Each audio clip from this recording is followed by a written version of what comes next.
Generation G అనే మాట విన్నారా అందరూ? మీరందరూ జనరేషన్ జీ. ఈరు ఎందుకంటే నాకు పెళ్లి సంబంధాలు చూస్తాను నేనే అన్నా. ఎందుకంటే అనుకుంటున్నారు ఈరు 1998 2012 1998-2012 మధ్య పుట్టిన వాళ్ళు ప్రస్తుతం జనరేషన్ జీ అంటున్నారు. నువ్వు జనరేషన్ వైలోకి వచ్చు కాస్త ముందు. 2012 తర్వాత పుట్టిన వాళ్ళని జనరేషన్ ఆల్ఫా అంటున్నారు. వాళ్ళంతా ఇప్పుడు స్టూడెంట్స్గా ఉంటారు. సో మీరంతా జనరేషన్ జీ. ఈ క్లాస్ పెట్టడానికి కారణం మీరు జనరేషన్ జీఏ కాబట్టి. మామూలు క్లాసులు పెడితే అంత జుట్టు మెరిసిపోయిన వాళ్ళు, మాలాగా మేసాలు మెరిసిపోయిన వాళ్ళు వీళ్ళు ఎక్కువ ఉంటున్నారు. అందుకని మన జన విజ్ఞాన వేదిక యూత్ చరిత్ర నిర్మాతలు మీరే, చరిత్ర నిర్మించాల్సింది మీరే. అదే జనరేషన్ జీకున్న లక్షణాలు ఏంటి చెప్పండి ఎవరు? అమ్మా క్వశ్చనింగ్, ప్రశ్నించటం, ఆలోచించటం, స్పీడు, తొందరగా నిర్ణయాలు కావాలి. వీటన్నిటికంటే ముఖ్యం జనరేషన్ జీ సోషల్ మీడియాని పాజిటివ్గా వాడటం. సోషల్ మీడియా ఇవాళ లైఫ్ అంతా సోషల్ మీడియాతో ముడిపెడిపోయింది, అంతే కదా. అన్నం లేకపోయినా పర్లేదు, చూస్తానే కూర్చుండు. సో ఇవాళ ట్విట్టరు, లేకపోతే వాట్సాప్, ఇన్స్టా, లేకపోతే ఫేస్బుక్, ఇవన్నీ కూడా సోషల్ మీడియా కత్తి లాంటిది. కత్తితో ఏం చేయొచ్చు? పేక్ కొయ్యొచ్చు, యాపిల్ కూరగాయలు కట్ చేయొచ్చు. కూరగాయలు కట్ చేస్తే మంచిది, పేక్ కొత్తే చెడ్డది. మంచిగా వాడతావా చెడ్డగా వాడతావా? ఇప్పుడు జనరేషన్ జీ సోషల్ మీడియా ద్వారా అద్భుతాలు క్రియేట్ చేస్తుంది. నేపాల్ అనే దేశంలో 2 పెద్ద పార్టీలు ఉన్నాయి. నేపాలీ కాంగ్రెస్ అని మన కాంగ్రెస్ పార్టీకి ఉన్న చరిత్ర. నేపాలీ కమ్యూనిస్ట్ పార్టీ పెద్ద పార్టీ. ఈ 2 పార్టీల మీద ప్రజలకు ఇసుగు పుట్టింది. జనరేషన్ జీ ఒక పిలిపిచ్చింది. కొన్ని లక్షల మంది నేపాల్ రాజధాని కాఠ్మాండుకు వచ్చారు. కొన్ని లక్షల మంది కేవలం సోషల్ మీడియా వీటి ద్వారా. ప్రభుత్వం అన్నది రాజీనామా చేయాల్సి వచ్చింది. చేస్తే ఇప్పుడు అక్కడ ఎన్నికలు జరిగితే జనరేషన్ జీ తరానికి చెందినటువంటి బాలేన్ షా అనే అతను ఇప్పుడు ప్రైమ్ మినిస్టర్ అయిపోయాడు. Now Nepal prime minister is young man, 30 years. అదే బంగ్లాదేశ్లో జనరేషన్ జీ తిరుగుబాటు చేసి షేక్ హసీనా అని చెప్పేసి ఆవిడని తొలగించింది. అయితే తొలగించాక ఆవిడ పెనం మీద నుంచి పొయ్యిలో పడ్డారు, అది వేరే విషయం. అంటే అంతకంటే బ్యాడ్ సిచ్యువేషన్కి వెళ్ళారు.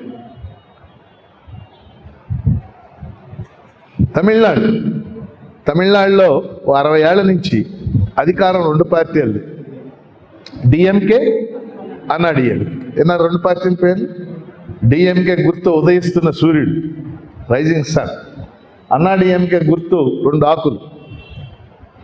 7 సార్లు అన్నాడీఎంకే గెలిచి 6 సార్లు డిఎంకే గెలిచి ఇప్పటికి విన్నారా?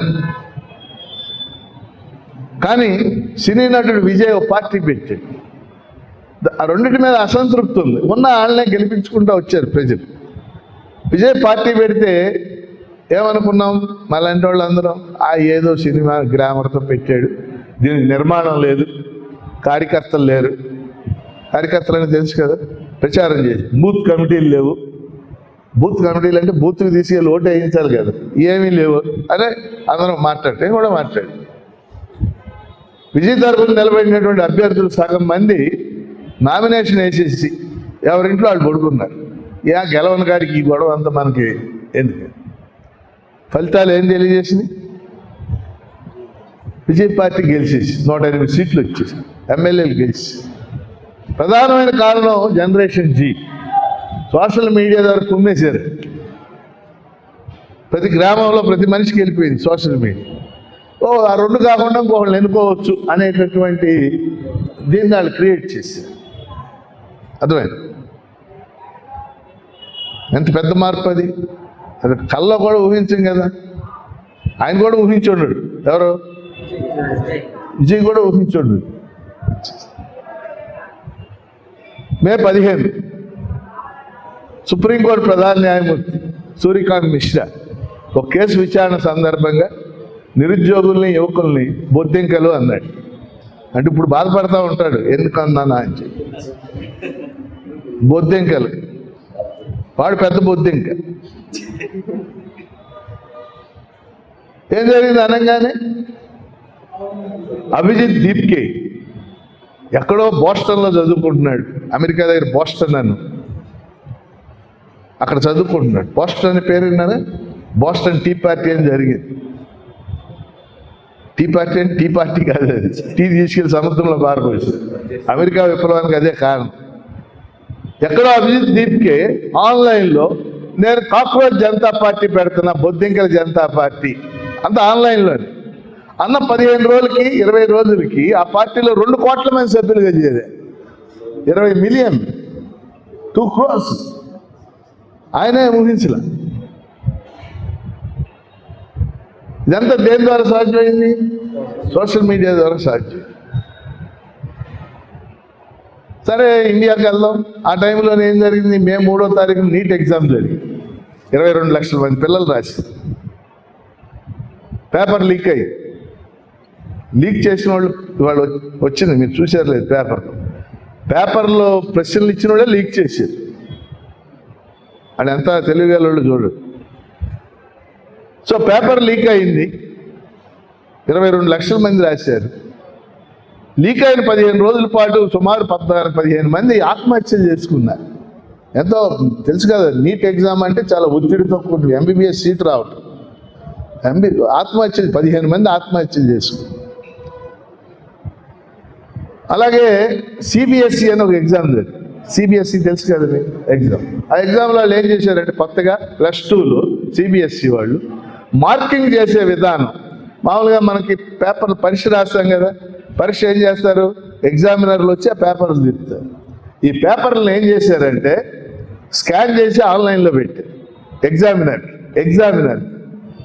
అర్థమైనా మీకు? స్కాన్ చేసి ఆన్లైన్లో, ఎగ్జామినర్ ఇంట్లోనే ఉండి అక్కడ దిద్దాలన్నమాట. వీడు సగం దిద్దడం రానివాళ్ళు ఆ స్కాన్ చేసేటప్పుడు అది 20 పేజీల ఆన్సర్ షీట్ అయితే 15 పేజీలే స్కాన్ చేసినోడు. కొన్ని వేల మంది సరిగ్గా వాల్యుయేషన్ జరగదు, వాళ్ళు మానసిక సంక్షోభానికి గురయ్యారు.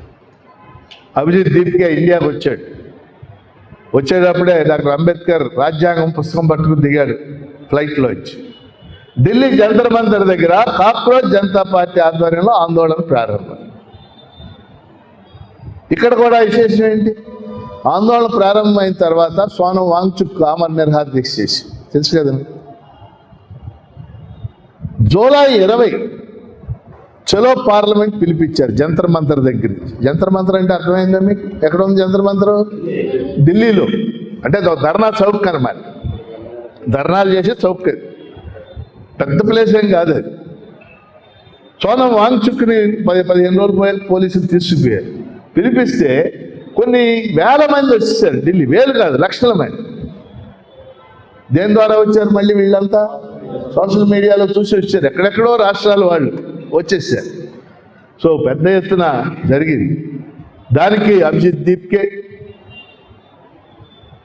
అలాగే సౌరవ్ దాస్ అని ఇప్పుడు దీనికి కాక్రోచ్ జనతా పార్టీకి ఒక కో కన్వీనర్, అశోక్ రాంకాన్ ఆయన, వీళ్ళతో పాటు కొన్ని విద్యార్థి సంఘాలు, ఎస్ఎఫ్ఐ ఉదాహరణ స్టూడెంట్ ఫెడరేషన్ ఆఫ్ ఇండియా, దాని నాయకురాలు ఐసీ ఘోష్ అని, అవి ఢిల్లీ జేఎన్యూలో పిహెచ్డి చేస్తుంది. ఐసీ ఘోష్, ఐసా అని ఇంకో విద్యార్థి సంఘం, నేహా బోరా, ఫైర్ ఆవిడ ఫైర్ ఈవిడ ఫైర్, వీళ్ళిద్దరూ చాలా అద్భుతంగా పిల్లల్ని సేకరించారు. ఎస్ఎఫ్ఐ, ఏఎస్ఎఫ్, ఐసా వీళ్ళందరూ.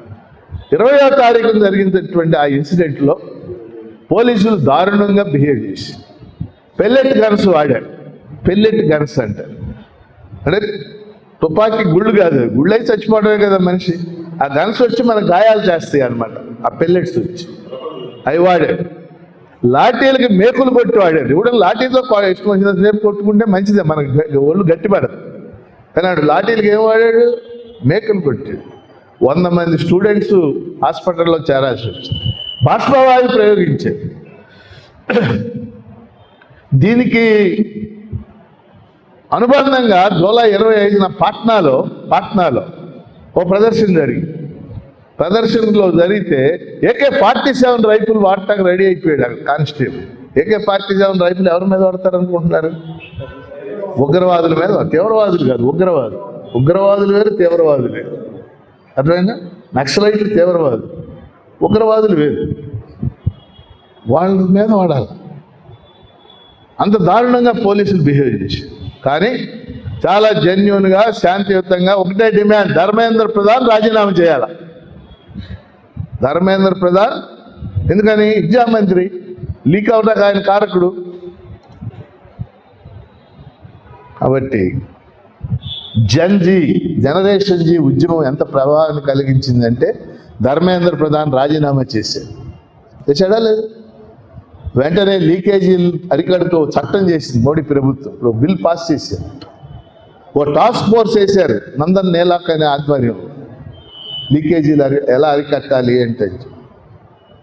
వీటన్నిటిని మించి నరేంద్ర మోడీ అనే అతను ఈ దేశ ప్రైమ్ మినిస్టర్ అయినప్పటికీ గత 10-12 ఏళ్లుగా ఆయన చాలా యారగెంట్ అంటే తెలుసా? ఏంటి యారగెన్సీ అంటే? అహంభావం అన్నమాట. ఆయన పక్కన చిన్న అహంభావం అమిత్ షా. అహంభావం, నిరంకుశత్వం ఇవి మూర్తిభవించిన వ్యక్తులు వాడు. ఎవరి మాట ఏమి ఇలా ఈ 10 ఏళ్ల నుంచి. కానీ మొట్టమొదటిసారిగా జనరేషన్ జీ ముందు తల వంచాల్సి వచ్చింది. ఎవరు? మోడీ గవర్నమెంట్. ఇది చిన్న విషయం కాదు కదా, అవునా కాదు? ఫలితంగానే దాని జూలై 20 చెలో పార్లమెంట్ కదా, 25న బీహార్లో బై ఎలక్షన్ జరిగింది. ఆ బై ఎలక్షన్ పాట్నాలో జరిగింది. పాట్నా అంటే బంకీపూర్ అంటే, అది పాట్నా అనే బీహార్ రాజధాని ప్రాంతం. ఆ ఎలక్షన్లో ప్రశాంత్ కిషోర్, బై ఎలక్షన్కి పెద్ద ఇంపార్టెన్స్ ఉండదు, ఎందుకంటే ఏ పార్టీ అధికారంలో ఉంటే ఆ పార్టీ గెలిచి. కానీ ప్రశాంత్ కిషోర్ అనే అతను 19,000 మెజార్టీతో గెలిచి, అదే సీట్ని 2022లో బీజేపీ వాళ్ళు 50,000 మెజార్టీతో గెలిచి. ప్రశాంత్ కిషోర్ గెలవడానికి కేవలం కారణం జనరేషన్ జీ చేసినటువంటి ఉద్యమం. అర్థమైంది? ఏమిటి సారాంశం? నేను చెప్పిన దాని సారాంశం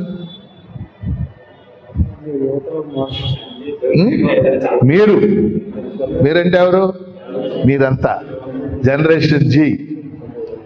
మీరు సానుకూలంగా వెళ్తే జీవితంలో సోషల్ మీడియాను ఉపయోగిస్తుంది, మీరు అద్భుతాలు చేయగలరు.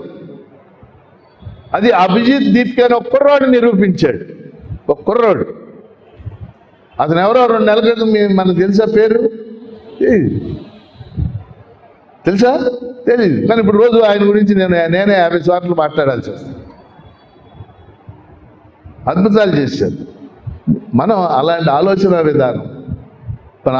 విధానం సోషల్ మీడియా ఉపయోగిస్తూ సమాజాన్ని మార్చడానికి, మెరుగైన సమాజం, మంచి సమాజం, పేదరికం లేని సమాజం, ప్రశ్నించే సమాజం, రాజ్యాంగాన్ని కాపాడుకునే సమాజం, అలాంటి వాటి కోసం మనం ప్రయత్నం చేయాలి. అందుకనే మీకు ఈ క్లాసులు ఇవాళ పెట్టడం. మీరంతా యూత్ అన్నమాట. యూత్ అంటే ఇప్పుడు అర్థమైంది కదా, జనరేషన్ జీ. రవి కొద్దిలో తప్పాడు యూత్లో కలవటానికి, కొద్దిగా ఆశగా. ఓకే, దీని మీద ఏమైనా మాట్లాడతారా మీరు? Generation G మాట్లాడేశారా? ఓకే, వదిలేసి. ఇప్పుడు నేను ఈరోజు మాట్లాడబోయేది ప్రపంచాన్ని అర్థం చేసుకోవటం. టాపిక్ చెప్పారు కదా మీరు, ఏంటది? Political geography of the world. Political geography of the world. మనలో చాలామంది చదువుకున్న వాళ్ళు కూడా ప్రపంచంలో ఎక్కడో ఏదో జరుగుతూ ఉంటుంది, అదంతా మనకి ఎందుకు, మన సంగతి మనం చూసుకుందాం. ఈ మాట చాలా సర్వసాధారణంగా వాడుతుంది. విన్నారా మీరు ఈ మాట?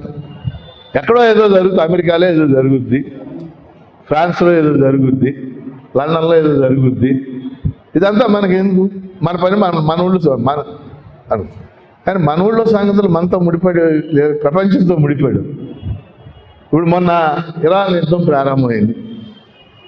యుద్ధం ప్రారంభంగానే హార్మోజ్ జలసంధి మూసేశారు. మూసేయంగానే మా ఊళ్ళో హోటల్ మూసేశారు.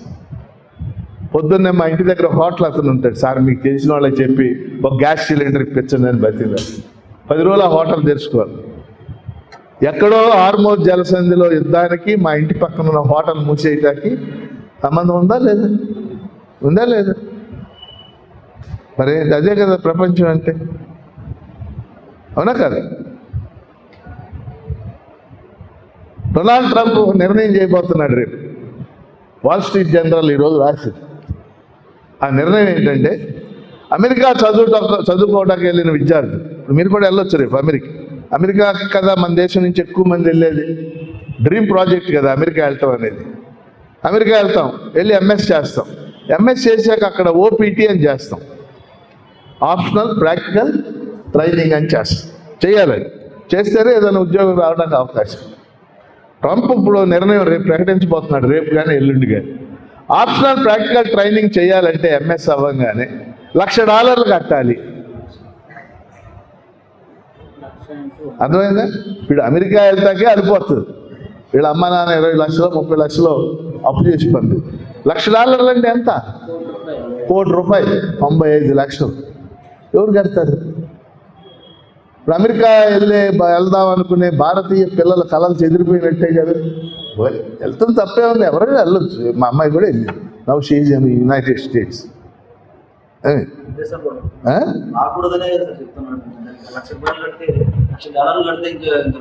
ఆయన రాకూడదు అంటాడు, వద్దంటాడు, మనకు అనవసరం, మనకు నష్టం కదా. అంటే వెళ్ళకూడదని ఆయన ఉద్దేశం. అంటే ఇంపాక్ట్ నేను మాట్లాడి మన జీవితాల మీద ఇంపాక్ట్ ఉందా లేదు. నేను ఒకసారి RVR కాలేజ్ ఆఫ్ ఇంజనీరింగ్ అని ఒక engineering college civil service class చెబుతాను. ఆ ప్రిన్సిపాల్ 500 మంది కూర్చోబెట్టి, మీకు నిజంగా సివిల్ సర్వీస్ మీద ఇంట్రెస్ట్ ఉన్న వాళ్ళు చేతులు ఎత్తన్నారు. ఎవరు ఎత్తలా? ఏంటండి మరి ఏంటి మీ ఇంట్రెస్ట్? 500 మంది మాకు అమెరికా వెళ్ళాలని ఉందని చేతులు. మరి ఇంకేందుకు నా క్లాసులో కూర్చోండి, ఆ ప్రయత్నం చేసుకోండి. అర్థమైంది? డొనాల్డ్ ట్రంప్ మన దేశం నుంచి వెళ్ళేటటువంటి ఎగుమతుల మీద, అంటే మన ఇండియా నుంచి అమెరికా కొన్ని వెళ్తాయి కదా, ఆ ఎగుమతుల మీద 50% సుంకం వేసి 2 months బ్యాక్. సుంకం అంటే తెలుసు కదా, పన్నులు, టారిఫ్స్ అంటాం ఇంగ్లీష్. వేయంగానే పశ్చిమ గోదావరి తూర్పు గోదావరి ఉన్నటువంటి రొయ్యల చెరువుల్లో సగం రొయ్యల చెరువులు ఉత్పత్తి పడిపోయింది. ట్రంప్ సుంకం వేయడం ఏంటి, ఉత్పత్తి పడిపోవడం ఏంటి? అర్థమైందా మీకు? వాస్తవంగా ఇప్పుడు మొన్న పశ్చిమ గోదావరి తూర్పు గోదావరిలో రొయ్యల రొద్దులు పెద్ద ఆందోళన చేశారు. ప్రభుత్వం పట్టించుకోవట్లేదని జగన్ కూడా వచ్చాడు వాళ్ళు చూడటానికి ఈ వారం. అంటే ఆయన చేసేది లేదు, ఈయన చేసేది లేదు. అంటే డొనాల్డ్ ట్రంప్ ఏం చేశాడు? ఇండియా నుంచి వెళ్ళే వస్తువుల మీద 50% సుంకం వేసాడు. మన ఇండియా నుంచి వెళ్ళేటటువంటి, ముఖ్యంగా ఏపీ నుంచి వెళ్ళేటటువంటి వస్తువుల్లో ప్రధానమైన వస్తువు ఏంటంటే రొయ్యలు. మన ఆంధ్రప్రదేశ్లో సంవత్సరానికి 20,000 కోట్ల విలువైన రొయ్యలు మనం ఎగుమతి చేస్తాం.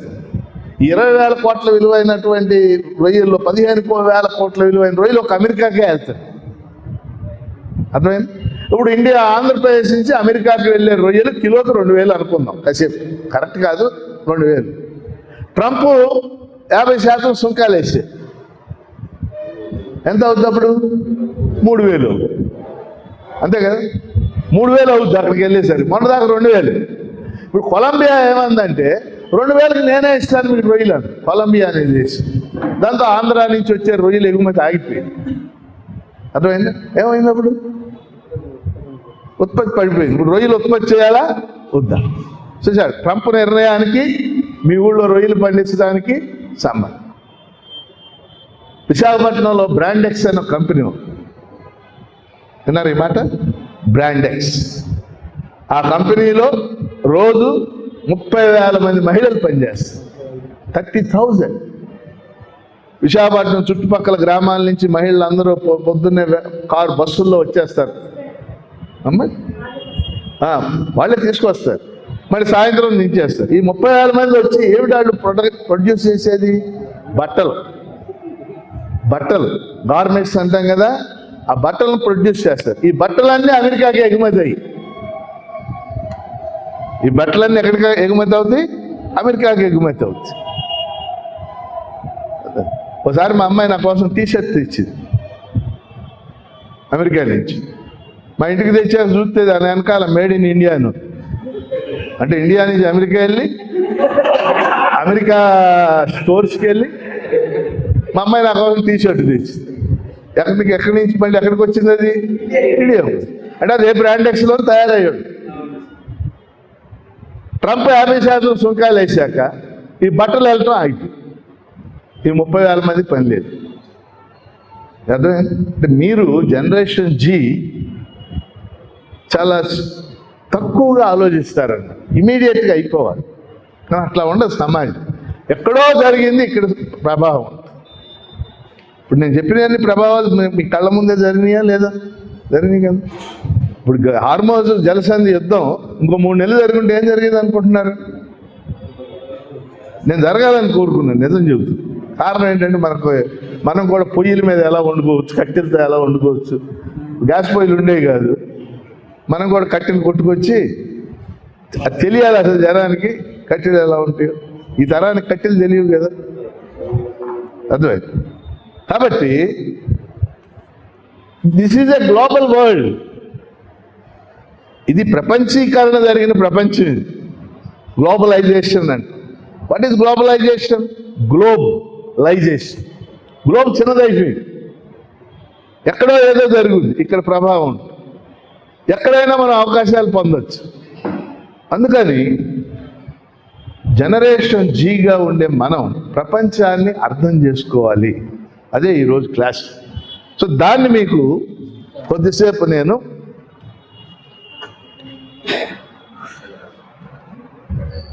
ఇది ప్రపంచం అంతే కదా. సాధారణంగా మనం చిన్నప్పుడు మీరు అందరూ సోషల్ స్టడీస్ చదువుకున్నారు కదా. సోషల్ స్టడీస్లో ఏం చదువుకున్నాం? ఖండాల గురించి చదువుకున్నాం, అవునా కదా? ఖండాలు. ఇది ఉత్తర అమెరికా ఖండం, నార్త్ అమెరికా, అవునా? తీశారు.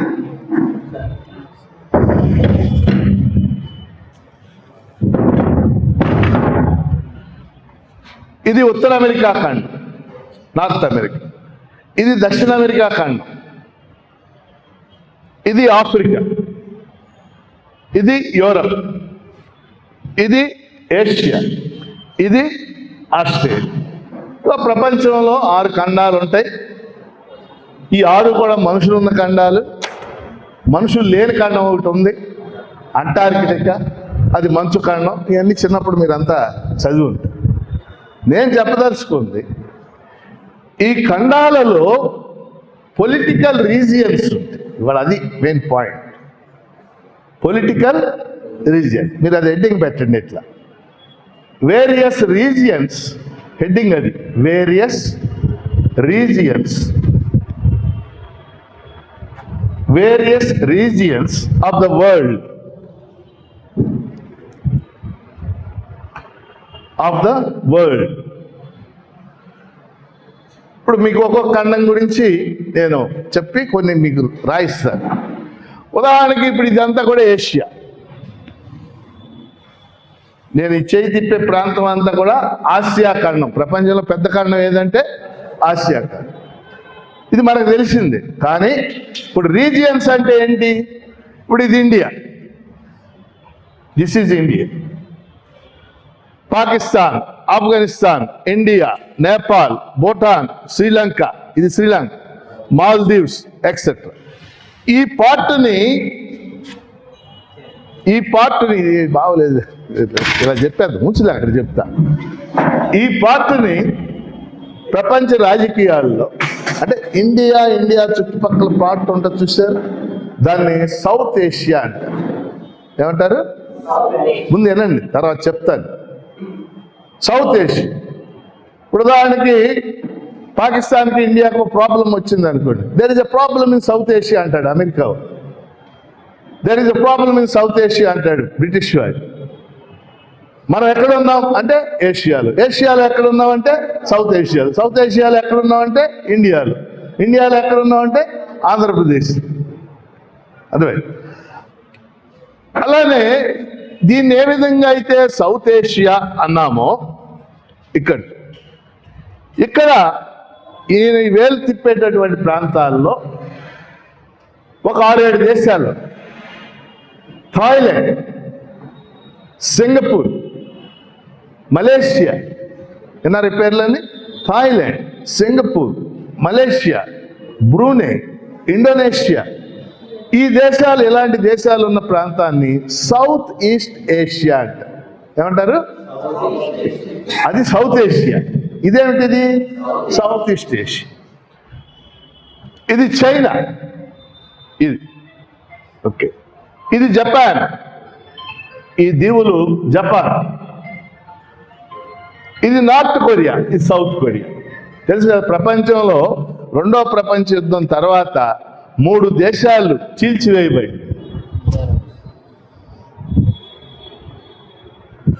3 దేశాలు చీల్చివేయబడి, Germany, East Germany, West Germany చీల్చి, వియత్నాం, ఉత్తర వియత్నాం, దక్షిణ వియత్నాం చీల్చేసి, కొరియా, నార్త్ కొరియా, సౌత్. జర్మనీలు 2 కలిసిపోయింది, ఒకటే జర్మనీ. వియత్నాములు 2 కలిసిపోయింది, ఒకటే వియత్నాం. ఆ హిస్టరీ కావాలని తర్వాత ఎప్పుడని చెప్తారు. ఇప్పుడు కొరియాలు ఇంకా విడిగానే ఉన్నాయి, నార్త్ కొరియా, సౌత్ కొరియా. ఇప్పుడు ఇది చైనా, ఇది జపాన్, ఇది Mongolia, north Korea.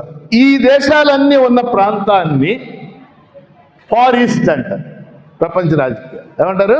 Far east. అట్లానే ఇది చూడండి, ఇది వియత్నాం.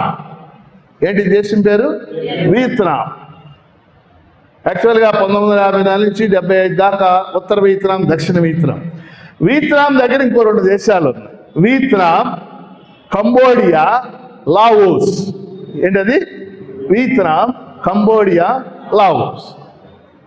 వాటిని ఇండో చైనా అంటారు. అది ఎందుకంటారు తర్వాత చెప్తారు. ఇప్పుడు అర్థమైంది ఏమి? ఇదేంటిది? South Asia. ఇదేంటి? South East Asia. ఇదేంటిది?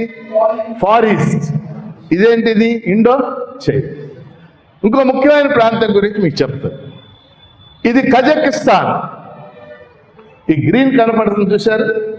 ఇది కజకిస్తాన్, ఇది ఉజ్బెకిస్తాన్, ఇది తుర్క్మెనిస్తాన్, ఇది కిర్గిజిస్తాన్, ఇది తజికిస్తాన్.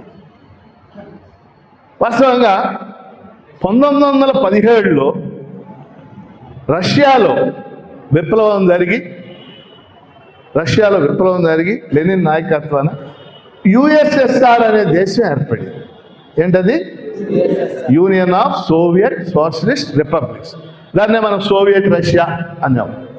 యుఎస్ఎస్ఆర్లో 15 రాష్ట్రాలు ఉండేవి. వాళ్ళ భాషలో వాటిని రిపబ్లిక్స్ అనేవాడు. కొన్ని కారణాల వల్ల 1990-91లో ఈ 15 రాష్ట్రాలు 15 దేశాలు అయిపోయి విడిపోయింది. అందులో ఇది ఈ పింక్ కనపడుతుంది చూశారు? ఆ మొత్తంలో ఇది ఒకటి అన్నమాట. ఆ 15లో ఇది ఒకటి. ఏది? రష్యా. పెద్దది. ఇప్పుడు ప్రపంచంలో వైశాల్యం ఎక్కువ ఉన్న దేశం ఏదంటే రష్యా. మన ఇండియాకు 6 రెట్లు పెద్ద. రష్యా తర్వాత వైశాల్యం ఎక్కువ ఉన్న దేశం కెనడా. అదే కాబట్టి సోవియట్ రష్యా నుంచి విడిపోయిన కొన్ని ప్రాంతాలు ఇవి: Kazakhstan, Uzbekistan, Turkmenistan, Kyrgyzstan, Tajikistan. దీన్ని సెంట్రల్ ఏషియా ఏమంటారు?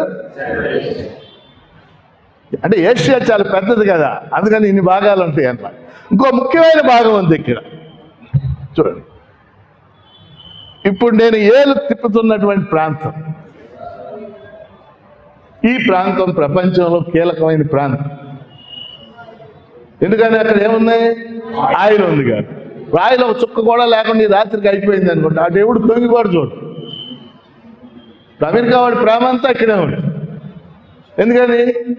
ప్రేమ ఆయిల్ మీద, అక్కడ ఉండే మనుషుల మీద కాదు. చాలా ఉన్నాయి ఇక్కడ.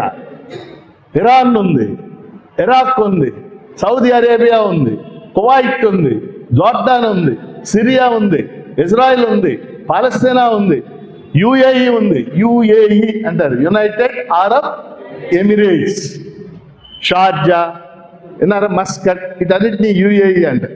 దీన్ని వెస్ట్ ఏషియా అంటారు.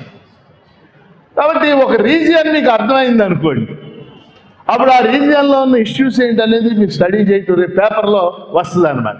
పలానా అనగానే మీకు ఈజీగా అర్థం. కాబట్టి ముందు వెస్ట్ ఏషియాలో ఏమున్నాయి రాద్దాం.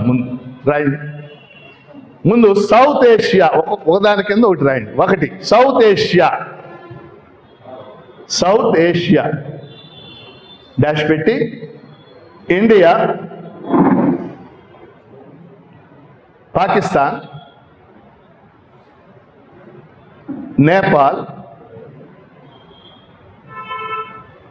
భూటాన్, బంగ్లాదేశ్, శ్రీలంక, మాల్దీవులు.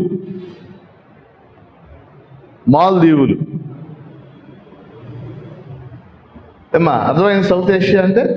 ఇప్పుడు మీరందరూ పోటీ పరీక్షలు కానీ రాసి తెలుసు మీకు. సార్క్ అంటారు, సార్క్, SAARC. సార్క్ అంటే ఏంటి?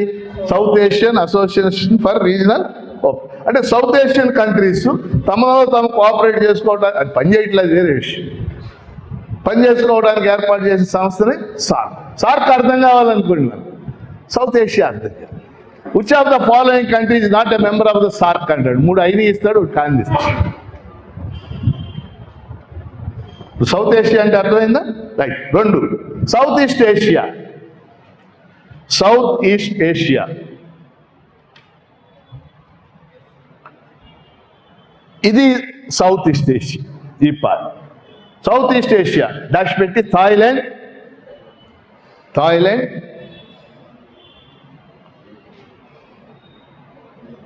సింగపూర్,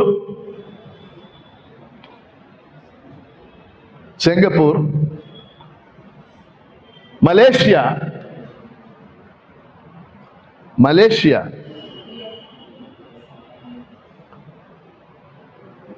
ఇండోనేషియా, ఇది ఇండోనేషియా,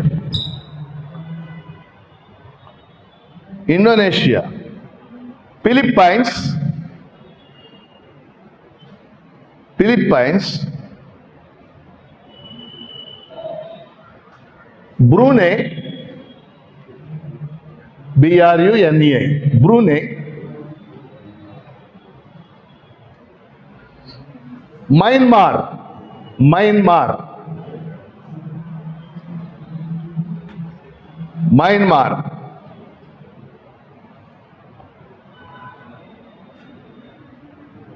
ఏమా ఇది అర్థమైందా? సౌత్ ఈస్ట్ ఏషియా అంటే సౌత్ ఈస్ట్ ఏషియాలో పెద్ద దేశం ఏంటి జనాభాలో?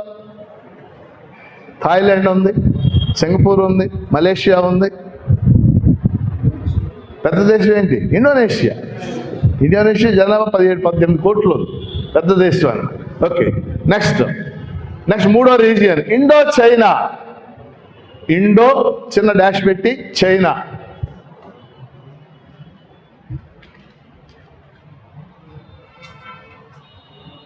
ఇక్కడ 3 దేశాలు ఉన్నాయి. ఈ 3 దేశాలు ఉన్న ప్రాంతాన్ని వరల్డ్ పాలిటిక్స్ లో ఇండో చైనా అంటారు. ఇండో చైనా డాష్ పెట్టి వియత్నాం, VIETNAM, వియత్నాం, కంబోడియా,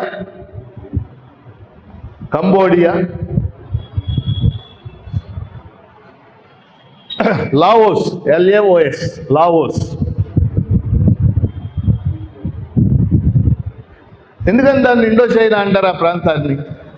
ఆ ప్రాంతంలో ఉన్న ప్రజలు వాళ్ళ మతపరమైన ఆచారాలు అవన్నీ ఇండియన్ ఆచారాలు ఉంటాయి. అంటే ముఖ్యంగా బుద్ధిజం ఇండియాలో కదా పుట్టింది. మీరు ఎప్పుడన్నా ఆ ఏరియాకి వెళ్ళడం తటస్థిస్తే ఆ కంబోడియా అనే దేశంలో అంకుర్ వాట్ అనే ఒక దేవాలయం, పెద్ద దేవాలయం. మన ఇండియాలో ఉన్న దేవాలయాలు ఎలా ఉంటాయి అది కూడా అలాగే ఉంటుంది.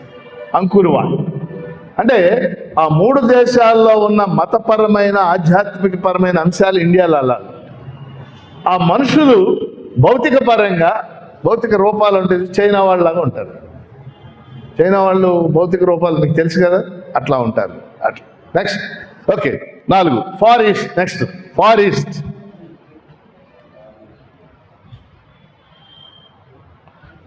ఫార్ ఈస్ట్ అంటే క్రింద మీకు చెప్పారు, డాష్ పెట్టి చైనా,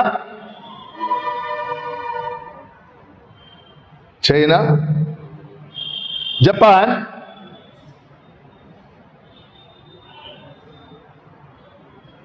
నార్త్ కొరియా,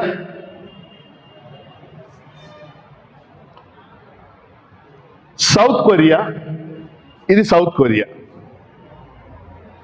మంగోలియా, అవి ముఖ్యం. యాక్చువల్గా ఇది చైనా, ఇది తైవాన్. ఇదేమిటిది? తైవాన్ ఇది కాంట్రవర్షియల్ ఏరియా అన్నమాట. అంటే చైనాకి చెందినటువంటి 3 ప్రాంతాలని ఇతరులు ఆక్రమించారు. మీరు హాంకాంగ్ అనే పేరు విన్నారా? హాంకాంగ్ కూడా చైనాకి చెందింది. 1898లో హాంకాంగ్ని బ్రిటిష్ వాళ్ళు కౌలుకు తీసుకున్నారు. కౌలు అంటే తెలుసు మీకు? మనం ఇంటి అద్దెకిస్తాం కదా, అదే కౌలు. పొలం కౌలుకి ఇవ్వం మనం. చైనా వాళ్ళ యొక్క హాంకాంగ్ని బ్రిటిష్ వాడు కౌలుకు తీసుకున్నాడు. ఎప్పుడు? 1898లో. ఎన్నేళ్ళకి? 99 ఏళ్ళకి. 99 ఏళ్ళ కౌలు తీసుకున్నాడు. ఈ 99 ఏళ్లలో హాంకాంగ్ పెద్ద ప్రపంచంలో ఇప్పుడు పెద్ద వాణిజ్య కేంద్రం ఏదంటే హాంకాంగ్. మరి కౌలు అయిపోయింది 1997. అది చైనాకు రావాలా అక్కర్లేదు? వచ్చేసింది. ఇప్పుడు హాంకాంగ్ చైనాలో ఉంది, మకావు దీవి చైనాలో ఉంది, తైవాన్ కూడా చైనాది. వదులుకోవడానికి అమెరికా ఇష్టపడుతుంది. ఎందుకంటే ఇవాళ సెమీ కండక్టర్స్ ప్రొడక్షన్లో ప్రపంచంలో 50% సెమీ కండక్టర్స్ ప్రొడక్షన్ అంతా కూడా ఎక్కడ జరుగుతూ ఉంటుంది? తైవాన్లో జరుగుతూ ఉంటుంది. ఇది చైనా దగ్గర ఉంటుంది. ఇక్కడ తైవాన్, ఇది Taiwan. Okay next central Asia.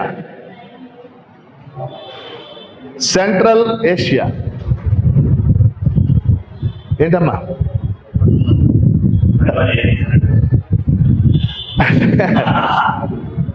China కింద వేసేసుకో. సెంట్రల్ ఏషియా ఇందా చెప్పాను, గుర్తుందో? ఒక 5 దేశాలు సోవియట్ నుంచి విడిపోయి అవి ఏషియా వైపు ఉంటాయి అన్నమాట. వాస్తవంగా సోవియట్ రష్యా ఉన్నప్పుడు సోవియట్ రష్యాని ఏమనేవాళ్ళు తెలుసా మీకు? యురేషియా అనేవాడు. అంటే సోవియట్ రష్యాలో కొంత భాగం యూరప్ వైపు, కొంత భాగం ఏషియా వైపు. ఏషియా వైపు ఉన్న భాగంలో ఉన్నాయి విడిపోయి వచ్చేసింది బయట.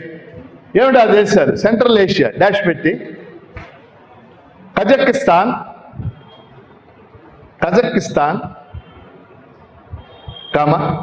తుర్క్మెనిస్తాన్. స్పెల్లింగ్ లేని పెద్ద అటు ఇటు ఏదో ఒకటి రాయండి, పర్లేదు. తుర్క్మెనిస్తాన్, ఉజ్బెకిస్తాన్,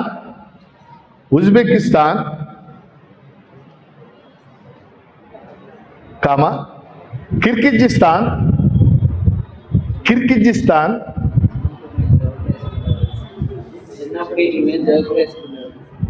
జోకులేండి, అవి పెద్ద ఇప్పుడు చాలా గొప్ప సంపద ఉన్న దేశాలు అవి. Tajikistan, TADZI,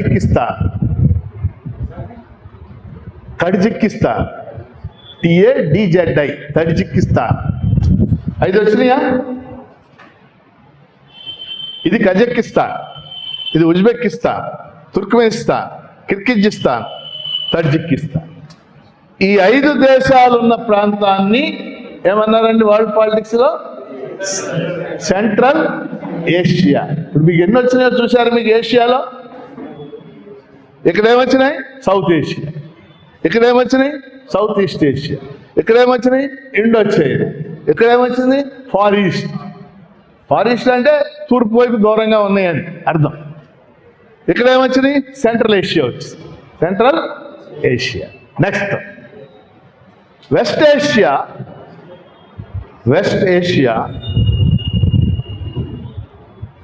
are. ఆ వెస్ట్ ఏషియాకి ఇంకో పేరు మిడిల్ ఈస్ట్, మిడిల్ ఈస్ట్ అంటే ఈస్ట్కి వెస్ట్కి మధ్య మిడిల్లో ఉందని. West Asia or Middle East ఈ పార్ట్ అన్న.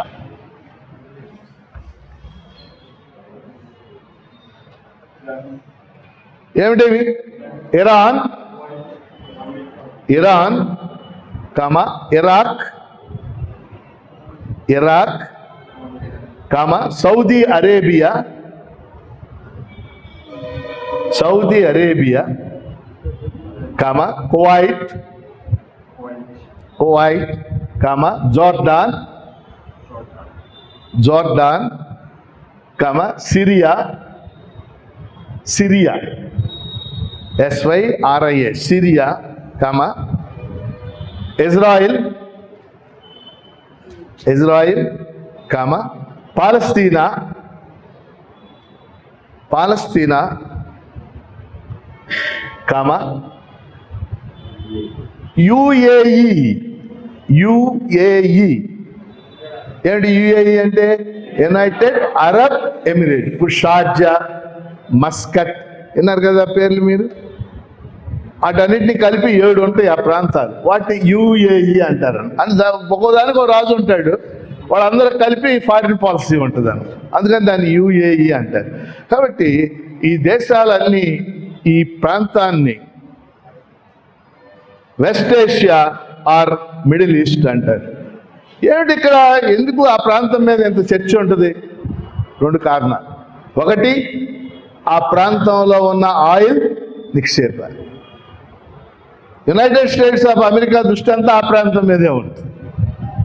ఇరాన్, ఇరాక్, ఇరాక్లో సద్దాం హుస్సేన్ అని ఉండేవాడు. ఆయన అమెరికాకు అడ్డం పడుతున్నాడని ఆయన చంపేసి అక్కడ సైన్యాన్ని పంపించి ఆ దేశాన్ని ఆక్రమించారు. ఇప్పుడు ఇరాన్ మీద కూడా ఏమిటి సమస్య? అమెరికా చెప్పినట్టు ఎంటలేదు, అది ఇంక వేరేది ఏం లేదు, దానికి ఇతర విషయాలు ఏం లేవు. అమెరికా చెప్పినట్టు ఎందా అనుకోండి, సలాం కొట్టింది అనుకోండి, రేపు సాయంత్రానికి అంతా సెటిల్. వాళ్ళు ఎంటలేదు మాట. సౌదీ అరేబియా రాజు నీ బాంచిన కాలు మొక్తా అంటాడు అమెరికా. తెలుసా మాట? నీ బాంచిన కాలు మొక్తా అంటే నీ బానిసం ద్వారా మమ్మల్ని ఇలా బతకని, మా బతుకు మమ్మల్ని బతకని అంటే అదే. ఇవన్నీ అదే తంది. కనుక అక్కడ ఒకటి ఆయిల్, రెండోది 100 ఏళ్ల నుంచి అక్కడ ఉన్నటువంటి సమస్య పాలస్తీనా. పాలస్తీనా ఇష్యూ అంటే చాలా పెద్ద ఇష్యూ అది. 100 ఏళ్ల నుంచి దాని మీద స్ట్రగుల్ జరుగుతుంది. ఇటీవల మీలో ఎవరైనా గాజా అనే పేరు విన్నారు? గాజా ఏమన్నారు? గత 2 ఏళ్లలో ఇజ్రాయిల్ సైన్యం చేసిన దాడుల్లో 70,000 మంది చచ్చిపోయారు. 70,000. 70,000లో 22,000 మంది చిన్నపిల్లలు, 30,000 మంది మహిళలు. అక్కడ ఆసుపత్రులన్నీ ధ్వంసం అయిపోయినాయి, పాఠశాలలన్నీ ధ్వంసం అయిపోయింది. ఏమి లేదు అక్కడ. కానీ గాజా కావాలి ఇజ్రాయిల్. కాబట్టి ఆ ఇష్యూ అర్థం కావాలనుకోండి, సమస్య పుట్టినప్పటి నుంచి వస్తే కానీ మనకు సమగ్రంగా అర్థం కాదు. జనరేషన్ జీ తొందరపాటు దృక్పథంతో చూసింది అనుకోండి, అంత ఇజ్రాయిల్ రైట్ అనిపిస్తూ ఉంటుంది. దాని ముందు చరిత్రకి వెళ్తే కానీ అందులో ఎవరికి నష్టం జరిగింది, ఎవరికి లాభం జరిగింది అనేది మనకు అర్థం కాదు. పెద్ద సమస్య అన్నమాట. మీరు ఎప్పుడన్నా ఇంట్రెస్ట్ ఉంటే అప్పుడు తర్వాత అది చెప్తాను నేను. ఓకే, ఇప్పుడు మనం ఏషియా పూర్తి చేసాం. అర్థమైంది? ఏషియా. ఏషియాలో ఇండియా చుట్టుపక్కల ప్రాంతాలను ఏమంటున్నాం మనం? South Asia. ఇండోనేషియా తదితర దేశాలు ఉన్న ప్రాంతాన్ని ఏమంటున్నాం? South East Asia. వియత్నాం తదితర దేశాలు ఉన్న ప్రాంతాన్ని ఏమంటున్నాం? Indo China. చైనా తదితర దేశాలు, జపాన్ తదితర దేశాలు ఉన్న ప్రాంతాన్ని ఏమంటున్నాం? Far east. కజకిస్తాన్ ఎక్సెట్రా ఉన్న ప్రాంతాన్ని ఏమంటున్నాం? సెంట్రల్ ఏషియా, మధ్య ఆసియా. ఓకే, ఇది వెస్ట్ ఏషియా. అమ్మా ఇప్పుడు అర్థమైంది మీకు? రైట్. నెక్స్ట్ మనం యుఎస్ కొద్దాం. యాక్చువల్గా మనం అమెరికా అమెరికా అంటాం, అమెరికా దేశాలకు వెళ్ళారంటాం. అమెరికా పేరు అమెరికా కాదు, అమెరికా పేరు USA, United States of America. America అంటే అర్థం 2 ఖండాలను కలిపి అమెరికా అంటారు. ఇది నార్త్ అమెరికా, ఇది సౌత్ అమెరికా. ఈ మధ్యలో నేను చేపట్టినటువంటి ప్రాంతాన్ని సెంట్రల్ అమెరికా అంటారు. ఇక్కడ కూడా చాలా దేశాలు, దీన్ని ఏమంటారు? సెంట్రల్ అమెరికా అంటారు. మొదలుపడింది. కాబట్టి ఎక్కడ ఏమున్నాయో మనం చూద్దాం. నెక్స్ట్ రాయండి. Next North America. North America dash పెట్టి USA comma Mexico, Canada,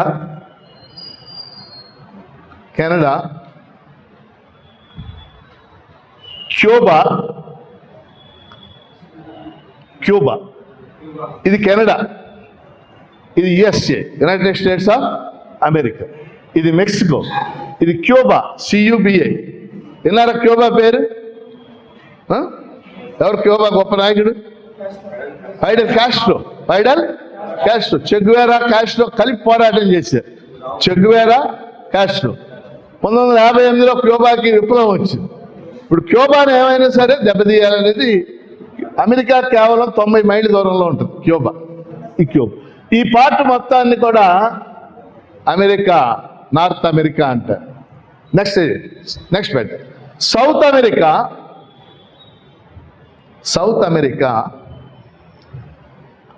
are Latin America. South అమెరికానే లాటిన్ అమెరికా అని కూడా పిలుస్తారు. ఎందుకంటే అక్కడ లాటిన్ భాష, స్పెయిన్ ఉంది కదా, స్పెయిన్ పేరు విన్నారా? స్పెయిన్లో లాటిన్ భాష. చాలా కాలం సౌత్ అమెరికా దేశాలను ఎక్కువ భాగం స్పెయిన్ పరిపాలించింది. అందుకని దాన్ని లాటిన్ అమెరికా అని కూడా అంటూ ఉంటారు. సౌత్ అమెరికాలో ప్రధానమైన దేశాలు ఏంటి? Brazil, Argentina,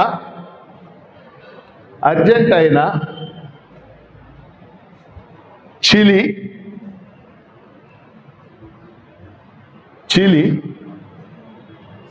Peru, PERU, Peru, Colombia,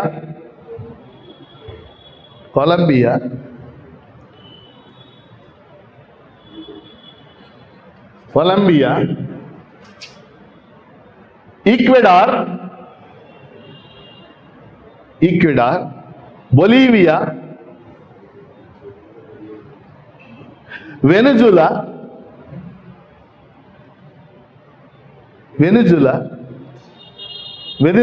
అనే పేరు విన్నట్టుందా మీకు ఏమన్నా? ఏం జరిగిందాడ?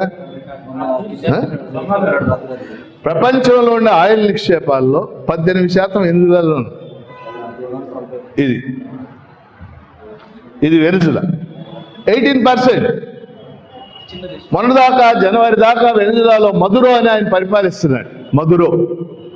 సడన్ గా మన జనవరి 1st వీక్లో అర్ధరాత్రి అమెరికా సైన్యం వచ్చి మదురోనే ఆయన భార్యని కట్టేసి తాళ్లతో అమెరికా పట్టుకుపోయారు. వాళ్ళు అమెరికాలో ఉన్నారు. కారణం ఏంటంటే అమెరికా యొక్క కంపెనీలని ఇక్కడ ఆయిల్ తవ్వుకొనివ్వలేదు ఆయన. అమెరికా కంపెనీలు ఉంటాయి కదా, ఆయిల్ కంపెనీ, పెద్ద కంపెనీ, నువ్వు మమ్మల్ని తవ్వుకొనివ్వవా, మా ఆయిల్ డ్రిల్లింగ్ చేయనివని వీళ్ళిద్దరు పట్టుకుపోయారు. అట్లా ఉంటుంది దుర్మార్గం. అక్కడే ఉన్నారు, వాళ్ళకి గురి శిక్ష వేస్తారు. Venezuela,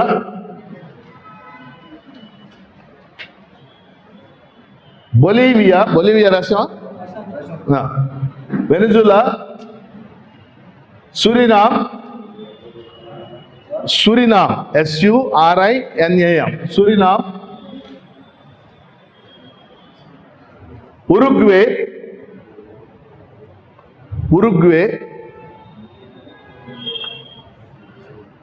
Paraguay, PARAGUAY. చూడండి, ఇది బ్రెజిల్, చాలా పెద్ద దేశం. ఈ ఎల్లో అంతా బ్రెజిలే. ఇది అర్జెంటైనా, ప్రపంచంలో ఫుట్బాల్ ఆటగా 2 దేశాలు ప్రసిద్ధి చెంది. మొన్న మీరు ఫుట్బాల్ కప్ జరిగింది, మెస్సీ పేరున్నారు. మెస్సీది ఏ దేశం వాడు? అర్జెంటైనా. నెయ్మార్ బ్రెజిల్ వాడు. పీలే, ప్రపంచంలో ఫుట్బాల్లో అతి గొప్ప ఆటగాడు ఎవరన్నా అంటే all time record Pele Brazil ఆటగాడు. So Brazil, Argentina, Chile, Peru, Colombia, Venezuela, ఇవన్నీ కూడా ఇక్కడ ఉండే ముఖ్యమైన దేశం. ఇది నార్త్ అమెరికా. ఇవి 2 ఖండాలు, కాంటినెంట్స్. కానీ ఈ మధ్యలో కొన్ని దేశాలు ఉన్నాయి. వీటిని సెంట్రల్ అమెరికా అంటారు. యాక్చువల్లీ అది ఖండం కాదు, it is part of south America. It is part of south America. Right. Central America. Central America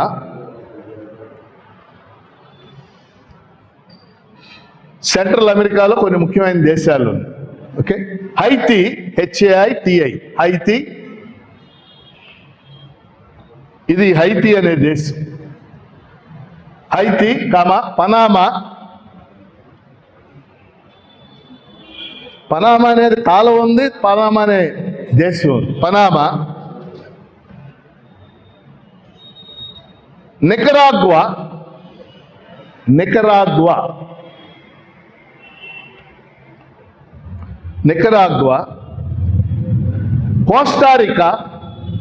Costa Rica, COSTARICA, Costa Rica.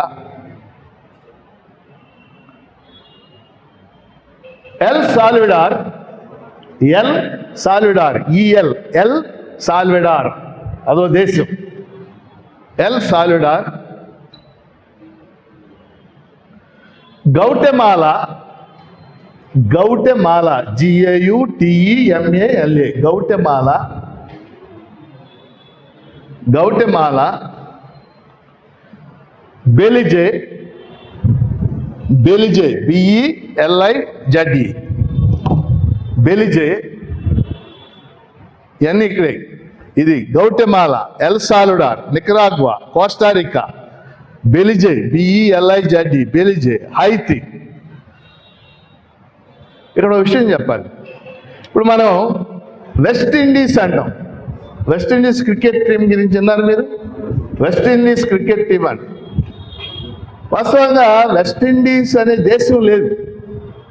West Indies అనే దేశం లేదు. నేను చిన్నప్పటి నుంచి వెస్ట్ ఇండీస్ అభిమాని. క్రికెట్ గారీ సోబర్స్ అని ఉండేవాడు. గారీ సోబర్స్, రిచర్డ్స్, లారా, వీళ్ళందరూ గొప్ప గొప్ప ఆటగాడు. ఇటీవల కాలంలో వాళ్ళు బలహీనపడిపోయారు. అంటే వెస్ట్ ఇండీస్ అనేది ఒక దేశం కాదు, కొన్ని దేశ దీవుల సముదాయం. అది కొన్ని దేశ, అది కరేబియా సముద్రంలో ఉంటుంది అన్నమాట. ఇది కరేబియన్ సీ. ఇది కరేబియన్ సీ అంటే కరేబియా మహాసముద్రం. ఆ మహాసముద్రంలో ఉన్న కొన్ని దేశాలే వెస్ట్ ఇండీస్. మీకు అర్థమైంది? అది సపరేట్గా రాద్దాం. నెక్స్ట్ రాయండి.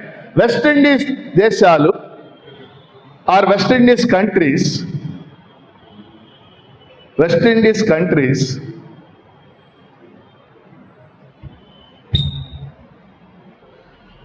ఏమున్నాయి? West Indies country. Trinidad. Trinidad, TRINIDAD, Trinidad,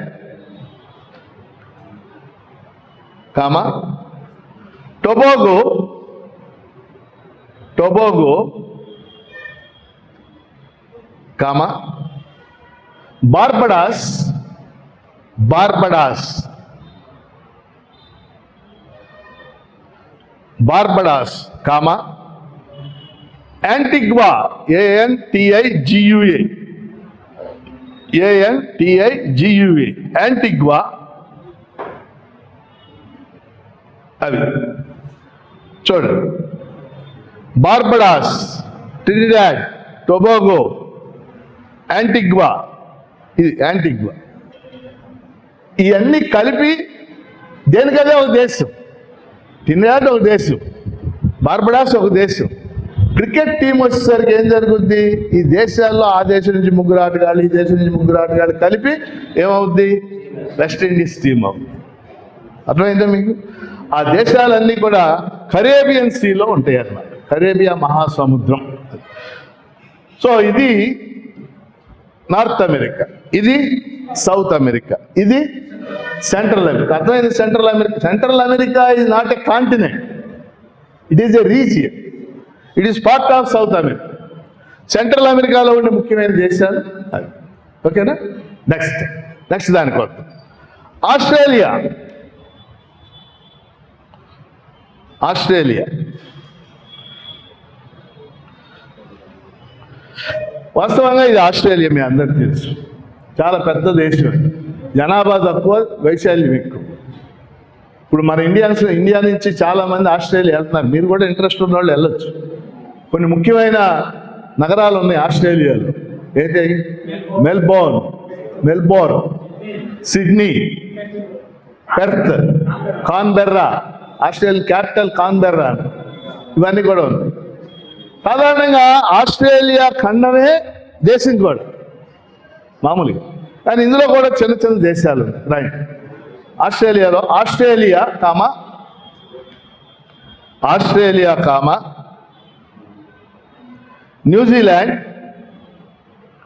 New Zealand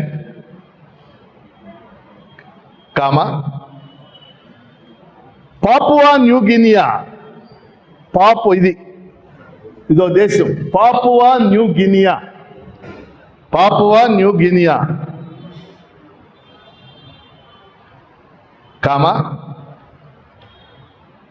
Fiji, FIJI Fiji,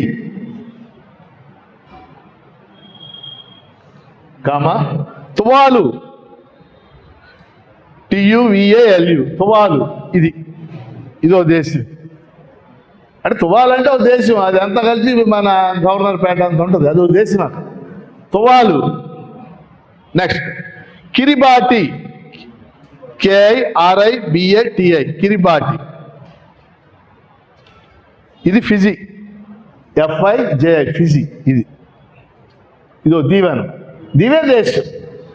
వాస్తవంగా ఫిజీలో 50% ప్రజలు భారతీయ సంతతికి చెందినవాడు. బ్రిటిష్ వాళ్ళు ఏం చేశారంటే వాళ్ళు ఒక 60 దేశాలను పరిపాలించారు, తెలుసు కదా బ్రిటిష్. ఆ పరిపాలించినప్పుడు ఏం చేశారంటే అక్కడ పంటలు అవి పండించడానికి మన దేశం నుంచి మనుషులను చాలా మందిని తీసుకెళ్ళి, ఫిజీ ఉందనుకోండి చెరుకు ఎక్కువ పండు, అందుకని ఆ రోజుల్లో 150 ఏళ్ల క్రితం 200 ఏళ్ల క్రితం ఉత్తరప్రదేశ్ తదితర ప్రాంతాల నుంచి చెరుకేసే కూలీలను అక్కడికి తీసుకెళ్ళారు. ఎక్కడికి? ఫిజీ. వీళ్ళు కూలీలుగా వెళ్ళిన వాళ్ళు కష్టపడి పనిచేసి కూలీలుగా వెళ్ళిన వాళ్ళు ఓనర్లు కాస్త రాజకీయ నాయకులు అయిపోయి ఇప్పుడు ఫిజీ అధ్యక్షుడే భారతీయ సంతతి వాడికి అయిపోయి. అయితే అప్పుడు వాళ్ళ కోపం వస్తుంది, ఎవరికి? లోకల్ వాళ్ళు. ఇప్పుడు మామూలుగా పని చేసుకున్న నాళ్ళు గొడవ ఏమి ఉండదు, చాలా చోట్ల ఇవే గొడవలు వస్తూ ఉంటాయి. Okay, so all these countries, Australia, మనకు ఆస్ట్రేలియా తెలుసు, న్యూజిలాండ్ తెలుసు, ఎందుకంటే క్రికెట్ ఆడద్దు కానీ. కానీ చిన్న చిన్న దేశాలు ఇక్కడ చాలా ఉన్నాయి అనేది మీరు గమనించాల్సిన. నెక్స్ట్ యూరప్ వద్దాం. ఇది యూరప్ ప్రపంచంలో ముఖ్యమైన కంట్రీ. ప్రపంచంలో గత 500 ఏళ్లలో జరిగిన ప్రధానమైన సంఘటనలన్నీ ఐరోపాలోనే జరిగాయి. ఏ సంఘటన అయినా మీరు తీసుకోండి, రాజకీయ పార్టీలు ఏర్పడటం, పార్లమెంటరీ ప్రజాస్వామ్యం ఏర్పడటం, హక్కుల కోసం పోరాటం చేయటం, ఇండస్ట్రియల్ రెవల్యూషన్ జరగటం, డార్విన్ లాంటి ఆవిష్కరణలు జరగటం, అలాగే స్టీమ్ ఇంజిన్ లాంటి ఆవిష్కరణలు జరగటం, మొదటి ప్రపంచ యుద్ధం జరగటం, రెండో ప్రపంచ యుద్ధం జరగటం, మార్క్సిజం పుట్టడం, నాజీయిజం పెట్టడం, ఫ్యాసిజం పుట్టడం, ఇవన్నీ యూరప్లోనే జరిగాయి. అంటే యూరప్ నేనేం పొగడతల్లా, అది ఎందుకు జరిగినాయి అనేది మనం గుర్తించాల్సినటువంటి ముఖ్యమైనది. యూరప్ని 2-3 రకాలుగా విభజిస్తాం. యాక్చువల్గా ఈ పార్ట్లో ఉన్న దేశాలు, వీటిని వెస్ట్ యూరప్ అని, ఈ పార్ట్లో ఉన్న దేశాలని ఈస్ట్ యూరప్ అని ఏమంటాం, ఈస్ట్ యూరప్ అని. ఇక్కడ 3 దేశాలు ఉన్నాయి. ఇది ఫిన్లాండ్. ఏంటిది? ఈ గ్రీన్ ఉంది చూసారు, ఫిన్లాండ్. ఇది స్వీడన్, ఇది నార్వే, అలాగే డెన్మార్క్. ఈ దేశాలని ఇంకో పేరుతో పిలుస్తారు కాబట్టి ఒక్కొక్కటే రాద్దాం మనం. యూరప్లో 4 భాగాలు ఉన్నాయి, ఒక్కొక్కటి రాయండి. నెక్స్ట్ రాయండి. Scandinavian countries. Scandinavian countries.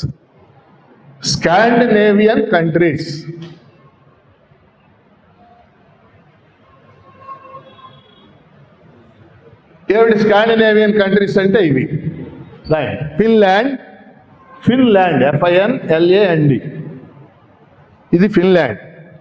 Sweden,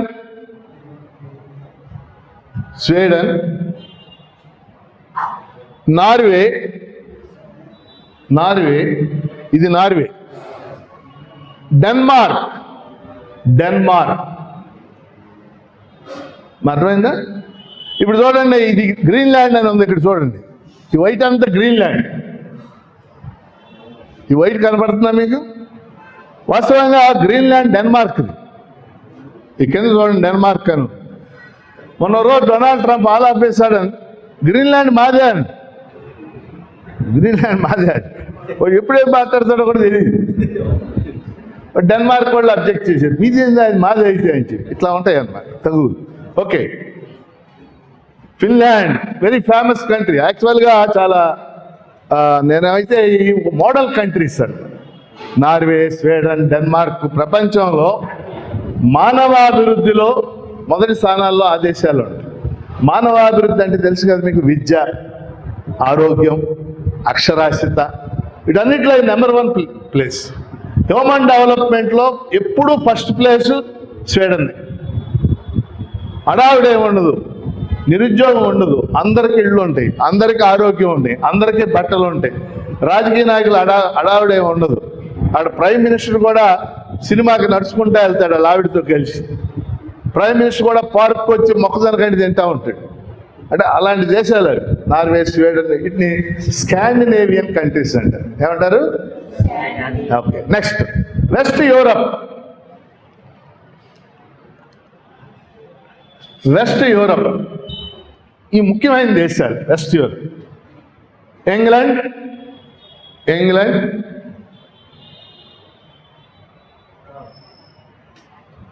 ఇది ఇంగ్లాండ్ దగ్గర మీరు ఒకటి గుర్తుపెట్టుకోవాలి. ఇంగ్లాండ్ని యూకే అంటారు, తెలుసు కదా. యూకే అంటే అర్థం ఏంటంటే England, Scotland, Northern Ireland. Scotland అనే పేరుందా మీరు? Scotland also part of England అని. ఇంగ్లాండ్, స్కాట్లాండ్, నార్దర్న్ ఐర్లాండ్ అని కలిపి యూకే, యునైటెడ్ కింగ్డమ్ అంట. ఓకే, ఎనీహౌ ఇంగ్లాండ్, ఇది England comma Ireland,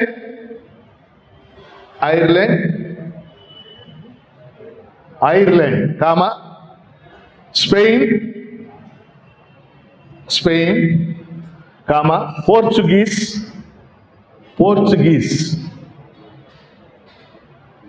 comma France, comma Germany,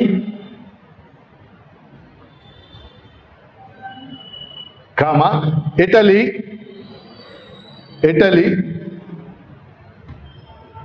comma Greece,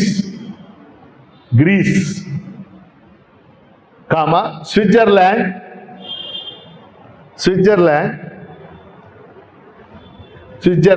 comma Luxembourg. ఇది England, ఇది ఐర్లాండ్, ఇది ఫ్రాన్స్, ఇది జర్మనీ, అలాగే ఇది గ్రీస్, ఇది స్పెయిన్, ఇది పోర్చుగల్, ఇది ఇటలీ, ఇది గ్రీస్. అన్ని ఫేమస్ కంట్రీస్ అన్నీ కూడా. అంటే హిస్టారికల్గా ఇందాక చెప్పాను కదా, ఈ ప్రపంచంలో జరిగినటువంటి చాలా ముఖ్యమైనటువంటి సంఘటనలన్నీ ఆ వెస్ట్ యూరప్లోనే. ఎందుకు అక్కడే జరిగినాయి అంటే తర్వాత ఎప్పుడన్నా మీకు అవకాశం ఉన్నప్పుడు మాట్లాడుకోండి. అర్థమైంది? ముఖ్యమైనది. Next East Europe. ఈ పార్ట్ని ఈస్ట్ యూరప్ అంట. ఓకే, ఈస్ట్ యూరప్లో Poland,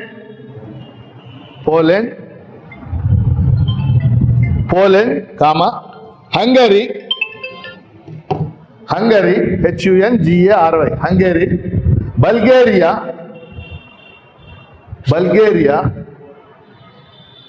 Romania,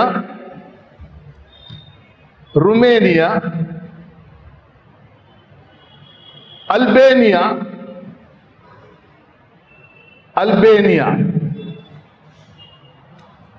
Poland, Hungary, Bulgaria, Romania, Albania. ఇక్కడ ఒక విషయం తెలుసుకోవాలి. ఒక 20 ఏళ్ల క్రితం దాకా, 30 ఏళ్ల క్రితం దాకా ప్రపంచంలో 2 దేశాలు ఉన్నాయి. ఒకటి చెకోస్లవేకియా, ఏంటది? రెండవది యుగోస్లావియా. ఇప్పుడు కూడా మనం మదర్ తెరెసా గురించి చదువుతున్నాం అనుకోండి.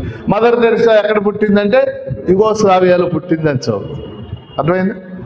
ఈ 2 దేశాలు కూడా, చెకోస్లవేకియా అనే దేశం 2 దేశాలు అయిపోయింది. చెక్ రిపబ్లిక్ ఒక దేశం, స్లోవేకియా ఒక దేశం. యుగోస్లావియా అనే దేశం ఇలా చీలిపోయి 5 దేశాలే. అవన్నీ ఈస్ట్ యూరప్లోనే ఉంటాయి. ఓకే, నెక్స్ట్ అందులోనే కంటిన్యూ చేయండి. Check republic, check republic, comma Slovakia, Slovakia, Slovakia, SLOVOKIA, Slovakia, check republic. ఈ రెండవ దేశం అనమాట. ఒకప్పుడు ముక్కలైపోయి, తర్వాత యుగోస్లావియా 5-6 ముక్కలైపోయి. ఏమిటవి? మాంటెనీగ్రో, కంటిన్యూ చేసేయండి. Montenegro, comma Macedonia, Macedonia, comma Bosnia, Bosnia, Bosnia, comma Slovenia, Slovenia,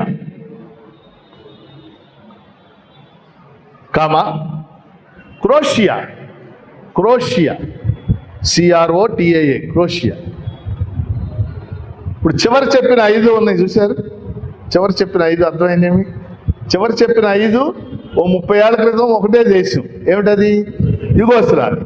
ఇప్పుడు 5 దేశాలు అయిపోయి ముక్కలు అయిపోయింది, విరిపి. అమ్మా అర్థమైంది కదా మీకు?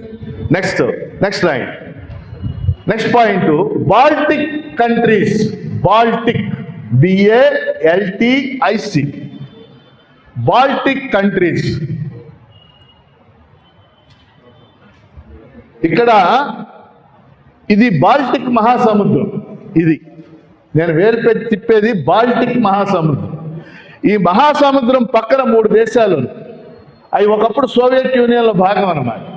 ఆ మూడింటిని బాల్టిక్ కంట్రీస్ అంటారు. ఏమిటవి? Right. Latvia, LATVIA, Latvia, Latvia, comma Lithuania, Lithuania, LITHUANIA, Lithuania, comma Belarus, BELARUS, Belarus, Belarus. ఈ 3 దేశాలను ఏమని పిలుస్తున్నారు? Baltic countries. ఎందుకంటే బాల్టిక్ మహాసముద్రం పక్కన. అంటే సోవియట్ యూనియన్లో 15 రాష్ట్రాలు ఉండేవని చెప్పాను, గుర్తుందా మీకు? 15 రాష్ట్రాలు ఏమైంది? 15 ముక్కలు అయిపోయి. అందులో 5 ముక్కలు ఇందాక రాశాం. ఏది? Kazakhstan, Uzbekistan, etcetera. ఈ 3 ముక్కలు, 5, 3, 8, ఇంకా 7 ఉండాలి. 7లో రష్యా ఒకటి అంట. ఓకేనా? Next point right. Old Soviet countries, old Soviet countries, old Soviet countries అంటే పాత సోవియట్ దేశాలు. డాష్ పెట్టి Russia, Russia, comma Ukraine, Ukraine. Ukraine పేరు వింటున్నారా మీరు? ఎందుకు విన్నారు? రష్యాకి ఉక్రెయిన్ తమాషా చూశారు. రష్యా ఉక్రెయిన్ ఒకే దేశం. 70 ఏళ్ల పాటు మనం ఇడిపోయింది. ఇద్దాం ఇప్పుడు. రష్యా, కామా ఉక్రెయిన్, కామా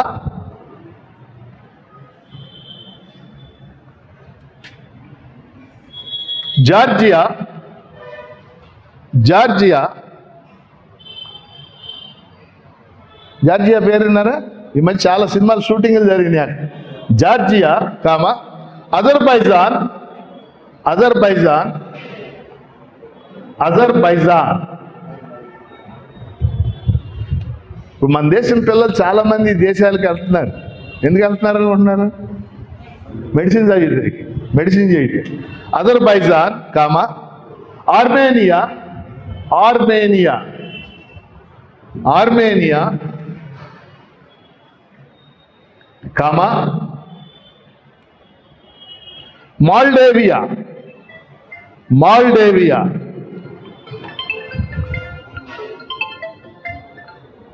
ఇవన్నీ కూడా పాత సోవియట్ దేశాలు. అర్థమైందా? పాత సోవియట్ దేశాలు ఎన్ని ఉన్నాయని చెప్పాను మీకు? 15 రాష్ట్రాలు. 15 రాష్ట్రాలు ఏమైంది ఒకసారి? 15 దేశాలు. పాత యుగోస్లావియా ఒకే దేశం, ఇప్పుడు 5 దేశాలు అయిపోయింది. పాత చెకోస్లోవేకియా ఒకే దేశం, ఇప్పుడు ఎన్ని దేశాలు అయిపోయింది? 2 దేశాలు అయిపోయింది. ఫుట్బాలు, టెన్నిస్ అవి చూసేటప్పుడు ఆటగాళ్ళ పేర్లు చదువుతాం మనం. వాళ్ళు ఏ దేశమో చూస్తే మీకు ఆ దేశాలన్ని పేర్లు మీకు తెలుస్తూ ఉంటాయి.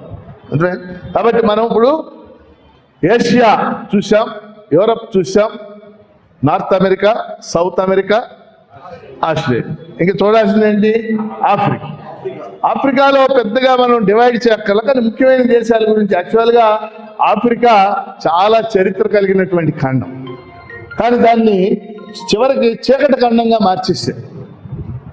ఆఫ్రికా ఖండాన్ని మన చిన్నతనంలో, అంటే నా చిన్నతనంలో డార్క్ కాంటినెంట్ అని ఏమన్నారు. నేను నిజంగా చెప్తున్నా, చిన్నప్పుడు అక్కడ ఎప్పుడు చీకటి ఉంటుందేమో అనుకునేవాడిని. Dark continent. డార్క్ కాంటినెంట్ అర్థం ఏంటంటే వెనకబడి ఉంది అని. ఎందుకు వెనకబడి ఉంది ఆఫ్రికా? ఆఫ్రికా ఎందుకు వెనకబడి? సహారా ఎడారి. ఆఫ్రికాలో ఉన్న ఖనిజాలు మొత్తాన్ని వీళ్ళు దోపిడీ చేశారు. వాటిని ఉపయోగించుకునే శక్తి వాళ్ళకి లేదు. ఇప్పుడు అమెరికాలో బ్లాక్స్ ఉన్నారు. అమెరికాలో యాక్చువల్గా అమెరికా అనేటటువంటి దేశంలో 1621 దాకా బ్లాక్లు అనేవాళ్ళే లేరు. బ్లాక్స్ అంటే తెలుసు కదా, నీగ్రోలు, నల్లజాతి ప్రజలు. 1621లో అమెరికా వాడ ఆఫ్రికా వెళ్ళింది. వెళ్ళేటప్పుడు సరుకులు వేసుకెళ్ళారు అమెరికా నుంచి. వచ్చేవాడు వాడ ఖాళీగా రావాలి. వేసుకెళ్ళిన సరుకుల్లో రమ్ము, జిన్ను, సారా ఇవన్నీ ఉన్నాయి. అక్కడ వాళ్ళు పెద్దలు ఉంటారు, తెగల పెద్దలు. వాడికి ఓ రమ్ము ఓ టర్న్ ఇచ్చాడు. ఓ 10 మంది మనుషులు నీకు అప్పచెప్పి, ఇలా పనులు చేయడం మనుషులు కావాలి. అర్థమైందా? ఆ బ్లాక్స్ని పట్టుకుని వాడల్లో తీసుకుని వాళ్ళ కాళ్ళకి ఏమంటాం ఈ సంఖ్యలు వేసి బలవంతంగా వాడల్లో తీసుకొచ్చారు. వాళ్ళే అమెరికాలో ఇప్పుడు ఉన్న బ్లాక్స్. అర్థమైంది? మీరు ఇంగ్లీష్లో పుస్తకం వచ్చింది, అలెక్స్ హేలీ అని రూట్స్ అనే పుస్తకం రాసి. ఏంటి ఆ పుస్తకం పేరు? ROOTS, roots. దాని తెలుగులో 7 తరాలు అనే పుస్తకం వేసారు. మీరు చదవాలి, కళ్ళ నీళ్ళు వస్తాయి. అంటే అమెరికా ఆఫ్రికన్ బ్లాక్స్ని ఏ విధంగా బలవంతంగా, అమానుషంగా, అమానవీయంగా తీసుకొచ్చి సంఖ్యలేసి ఇక్కడ మనుషులు వాళ్ళ జంతువుల్లా మార్చేశారు అనేది ఆ రూట్స్ అనే నవల. రూట్స్, ROOTS, రూట్స్ అన్నమాట. ఓకే. సో వాస్తవంగా ఆఫ్రికా ఖండం ఇవాళకి వెనకబడి, అక్కడున్న సంపద అంతా వీళ్ళు కొల్లగొట్టేశారు. ఎవరు? పైవాళ్ళు, బ్రిటిష్ వాళ్ళు, ఫ్రెంచ్ వాళ్ళు, అమెరికా వాళ్ళు, వాళ్ళు వీళ్ళు అంతా కూడా. ఇప్పుడు మనం కొల్లగొట్టా ట్రై చేస్తున్నాం. నిన్న మొన్న నాకు ఒక ఆయన తగిలాడు. సార్, మదనపల్లి ఆయన ప్రకృతి వనం అని చెప్పేసి ప్రసాద్ గారు, ఆయన మదనపల్లిలో 60-70 ఎకరాలు కొని చెరుకు గిరుకు వేసాడు. ఇక్కడ బాగానే ఉంది. సార్, తొందరలో ఉగాండా వెళ్తున్నా, 1000 ఎకరాలు కొనబోతున్నాను. అక్కడ ఇక్కడ ఉగాండా వాడు పండించడం రాదు, మేము వెళ్ళి పండించడం అంటే నీవు ఊరికే చేయదు కదా, కొనేస్తాడు అదంతా. మనం అదే కదా కొలోనియలిజం అంటే. ఓకే. సో ఆఫ్రికాలో ఉన్న ముఖ్యమైన దేశాల పేర్లు కొన్ని రాద్దాం. కింద నుంచి వెళ్దాం. South Africa. ఆఫ్రికా నెట్టింగ్ పెట్టండి. South Africa. సౌత్ ఆఫ్రికా పేరు విన్నారు కదా మీరు, నెల్సన్ మండేలా. సౌత్ ఆఫ్రికాలో నల్లోళ్ళు ఉండేవాళ్ళు, నల్ల ప్రజలు అక్కడ ఉంటారు. బ్రిటిష్ వాళ్ళు దాన్ని ఆక్రమించారు. తెల్లోళ్ళు రాజ్యాధికారంలోకి వచ్చారు. నల్లోళ్ళు 87%, తెల్లోళ్ళు 13%. దాదాపు 1994 దాకా పరిపాలన అంతా ఆళ్ళది. ఎవరిది? తెల్లోడు. అక్కడ ఉన్న ఖనిజాలు కానీ, అక్కడ ఉన్న సంపద కానీ. అపార్థీడ్ అంటారు ఇంగ్లీష్లో. అపార్థీడ్ అంటే జాతి విశిక్షణ విధానం.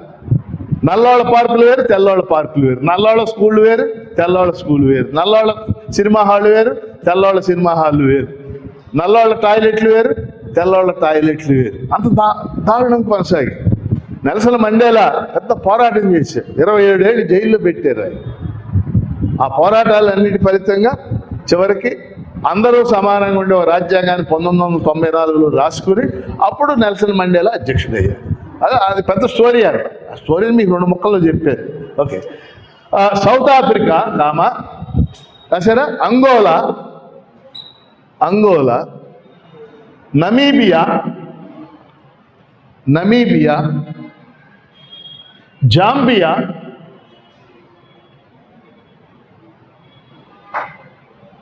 Zimbabwe, Zimbabwe, Tanzania,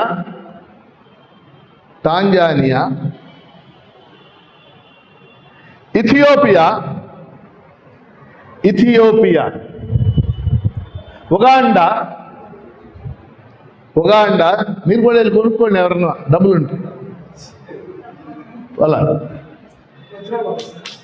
Uganda, Kenya, KENYA,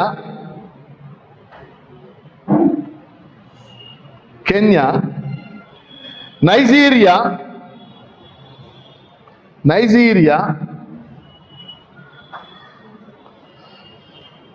Sudan, SUDAN, Sudan 2 ముక్కలుగా చీలింది, South Sudan, North Sudan,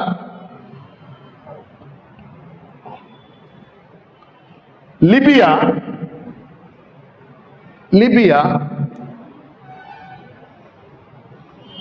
Algeria,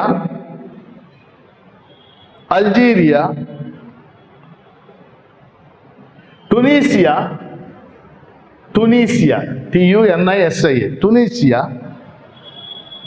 Morocco,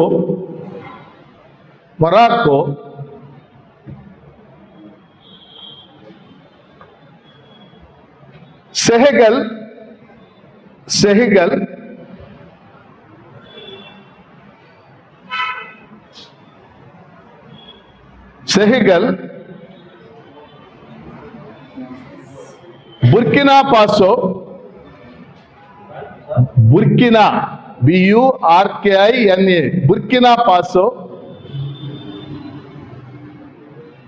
Burkina Paso,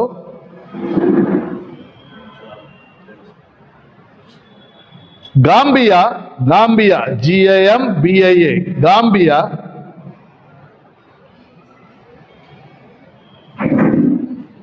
Gabon, GABON, Gabon, Angola,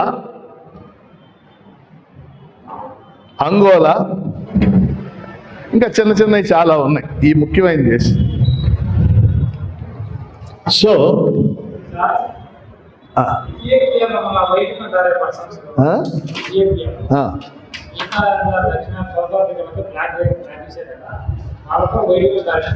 వాళ్ళతో వాళ్ళు వైట్గా ఉన్నారండి, ఇతర దేశాల నుంచి వెళ్ళుంటారు అక్కడికి. ఏముంది అందులో? వాళ్ళు చాలా వాటిల్లో ఉన్నారు, అందరూ బ్లాక్స్ లేరు అక్కడ ఉండే భూమధ్య రేఖ దగ్గరగా ఉండేటటువంటి పరిస్థితి, భూమధ్య రేఖ దగ్గరగా ఉండే దేశాలు ఉన్నాయనుకో, అది నల్లగా ఉంటారు, దూరంగా ఉన్నారు కొద్దిగా తెల్లగా ఉంటారు. భూమధ్య రేఖ అంటే తెలుసు కదా మీకు, వేడి ఎక్కువగా.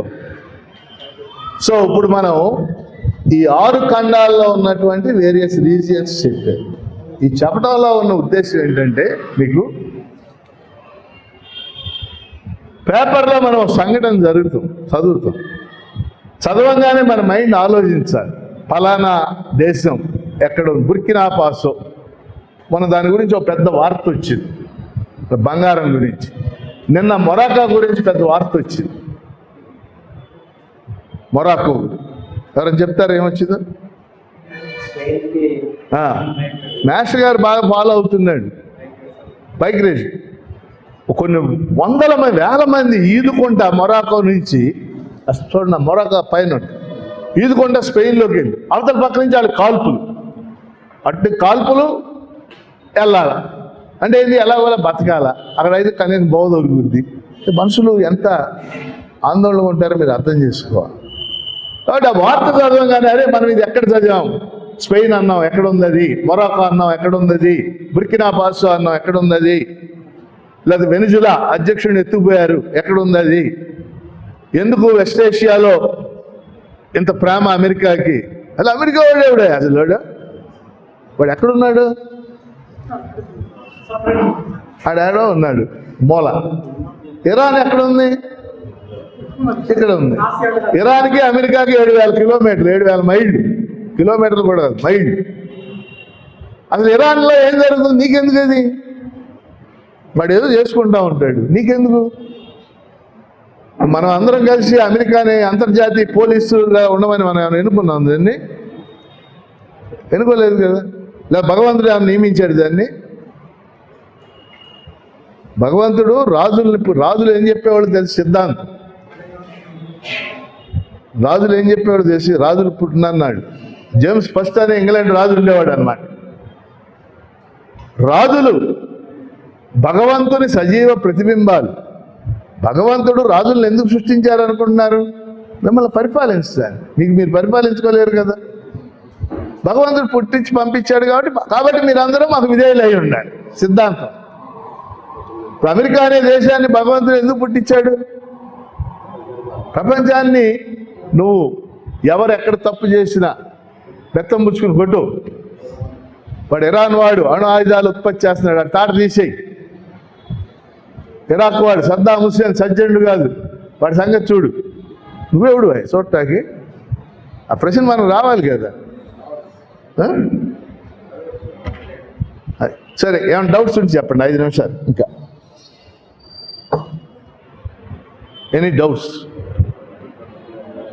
మిస్ అయిన దేశాలు కానీ, మిస్ అయిన దేశాలు కొన్ని నాకు తెలుసు, మీకు తెలిస్తే చెప్పచ్చు మనం. ఎందుకంటే 200 దేశాలు ఉన్నాయి. ఈజిప్ట్ చెప్పలా. ఈజిప్ట్ కూడా ఆఫ్రికాలో ఉంది. చాలా ముఖ్యమైన దేశం ఇది ఈజిప్ట్.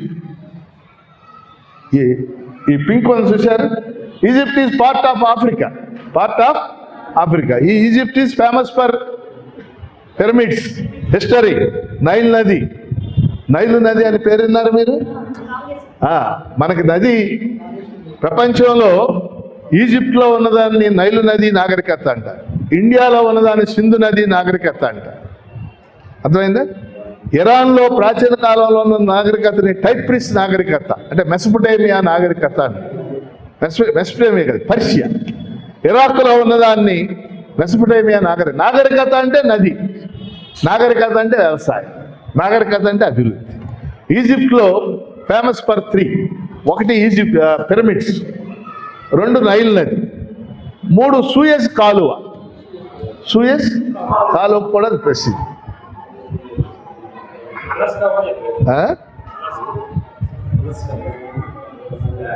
అలస్కా అమెరికా చూసావు కదా, గ్రీన్. వాస్తవంగా అమెరికాకి 250 ఏళ్ల క్రితం అమెరికాలో విప్లవం జరిగింది. అమెరికా చరిత్రలో ఒక విచిత్రమైన విశేషం ఉంది మీరు గమనిస్తే. కొలంబస్ అమెరికాని కనిపెట్టే నాటికి అమెరికాలో ఉన్నవాళ్ళు కేవలం నేటివ్స్, రెడ్ ఇండియన్స్ అంటారు. నేటివ్స్ అంటే ట్రైబల్స్. ఇప్పుడుండే అక్కడ అధునాతనమైన మనుషులు ఎవరు లేరు. 1492లో కొలంబస్ దాన్ని కనిపెట్టి, ఆ తర్వాత 16వ శతాబ్దం అంటే 1610, 1600 ఆ ప్రాంతాల్లో ఇంగ్లాండ్లో కొంతమంది ప్యూరిటాన్ తెగకు చెందిన వాళ్ళు, క్రైస్తవ మతంలో అదో తెగ అన్నమాట, వాళ్ళు అణచివేతకు గురయ్యి ఒక వాడ అద్దెకి తీసుకుని బయలుదేరారు. ఆ వాడ పేరు మేఫ్లవర్. హిస్టరీలో వాడకి చాలా ఇంపార్టెన్స్. ఆ వాడ లేకపోతే అమెరికా చరిత్ర లేదు. అదే వాళ్ళు వాడ తీసుకుని బయలుదేరారు. ఆ వాడ వెళ్ళి ఇప్పుడు అమెరికా ఉన్న చోట ఆగింది. దిగారు అందరు. బాగుంది, పంట పొలాలు అన్నీ బాగుంది. వాళ్ళ బంధువులు కబురు పెట్టారు, రండి బాబు అక్కడే ఉంటారు ఇక్కడికి. కాబట్టి మొట్టమొదట అమెరికాకి అంటే యుఎస్ఏకి ఏ దేశం నుంచి వచ్చారు మనుషులు? ఇంగ్లాండ్ నుంచి వచ్చారు. ఎక్కడి నుంచి వచ్చారు? ఇంగ్లాండ్ నుంచి వచ్చి అక్కడ స్థిరపడి అక్కడ పంటలు. అప్పటికి ఇంగ్లాండ్లో ఉన్నాయి 13 రాష్ట్రాలే, 13 వలసలు అంటారు. వాళ్ళు స్థిరపడ్డారు. ఆ తర్వాత కొన్ని దేశాల నుంచి కొద్ది మంది వచ్చి ఒక 100 ఏళ్ళు గడిచేసరికి 1760, 70 ఆ ప్రాంతాలు వచ్చేసరికి ఈ స్థిరపడిన వాళ్ళకి వాళ్ళ మాతృదేశానికి తగువ ప్రారంభమైంది. అర్థమైంది మీకు? స్థిరపడిన వాళ్ళు ఇంగ్లాండ్ వాళ్ళే. వీళ్ళంతా కూడా ఇంగ్లాండ్ వలసలుగా ఉన్నారు. వాడు వీళ్ళకి నష్టం కలగజేసే చట్టాలు చేయడం ప్రారంభించారు. కూడా పంచదార చట్టం అని ఒకటి చేశారు, స్టాంపుల చట్టం అని ఒకటి చేశారు, టీ పొడి చట్టం అని ఒకటి చేశారు. వీళ్ళకి నష్టం అన్నమాట. అందుకని వీళ్ళు ఏం చేశారంటే అమెరికాలో ఉన్నటువంటి స్థిరపడిన వాళ్ళు వాళ్ళ మాతృదేశం మీద తిరుగుబాటు చేసి, అదే అమెరికా విప్లవం. అదే అమెరికా 1773లో బోస్టన్ టీ పార్టీ. ఇందాక చెప్పాను, అభిజిత్ దీప్కే ఉన్నది బోస్టన్ అన్నమాట. ఆ టీపోడి అంతా కోపం వచ్చి ఓడలో వచ్చిన టీపోడి అంతా సముద్రంలో పోసేశారు. దాన్ని బోస్టన్ టీ పార్టీ అంట. 1776లో వీళ్ళు తిరుగుబాటు చేశారు. George Washington, Thomas Jefferson, Benjamin Franklin, George Washington విప్లవానికి నాయకత్వం అయింది. వాళ్ళు విజయం సాధించారు. 1776 జూలై 4న వాళ్ళు విజయం సాధించారు. అప్పటికి ఎన్ని ఉన్నాయి? 13. ఎన్ని ఉన్నాయి? తర్వాత స్లోగా ఒక్కొక్క రాష్ట్రం 1840లో కొన్ని రాష్ట్రాలు, 50లో కొన్ని రాష్ట్రాలు, 60లో కొన్ని, మొన్న దాకా అమెరికాలో కలుస్తూనే ఉంది. అలా కలిసి ఆ రాష్ట్రాలన్నీ కలిసి ఇప్పుడు 50 అయింది. ఎన్నైనా 50. అర్థమైందా? అందుకే దాన్ని USA, యునైటెడ్ స్టేట్స్ ఆఫ్. ఇప్పుడు ట్రంప్ ఏమన్నాడు? ఏంది 50 అయింది? గ్రీన్లాండ్ మాదే 51, కెనడా మాదే 52 అని లెక్కలేదు. అది అమెరికా హిస్టరీ, సింపుల్గా చెప్పాలండి. ఇంకేంటి చెప్పండి రవి. ఓకే, ఏమి లేకపోతే ధన్యవాదాలు. ఆర్థిక సంక్షోభంలో తీవ్రమైన ఆర్థిక సంక్షోభం అంటే ఏంటంటే ప్రపంచ వాణిజ్యం మొత్తం డాలర్లలో జరుగుతుంది. అర్థమైందా? మొన్నటిదాకా ప్రపంచంలో జరిగే వ్యాపారంలో 80% డాలర్లో జరుగుతుంది.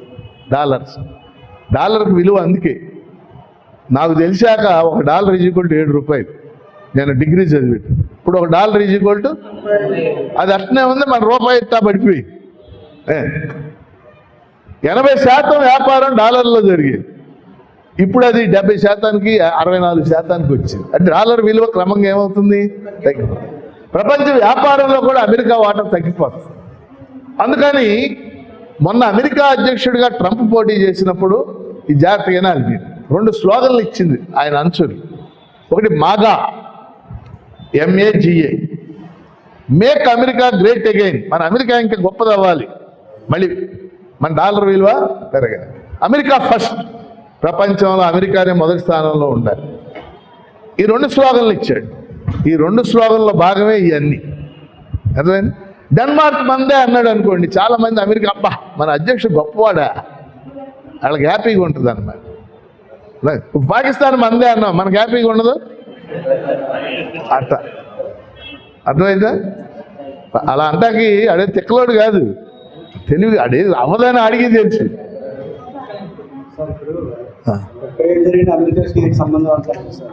అమెరికాలో నానాజాతి సమితి, తర్వాత ఐక్యరాజ్య సమితి మీద ఉన్నాయి. ప్రపంచ శాంతి కోసం ఒకటే ఏర్పడిన సంస్థ ఉంది కాబట్టి అన్నింటినీ స్పందిస్తున్నట్టు.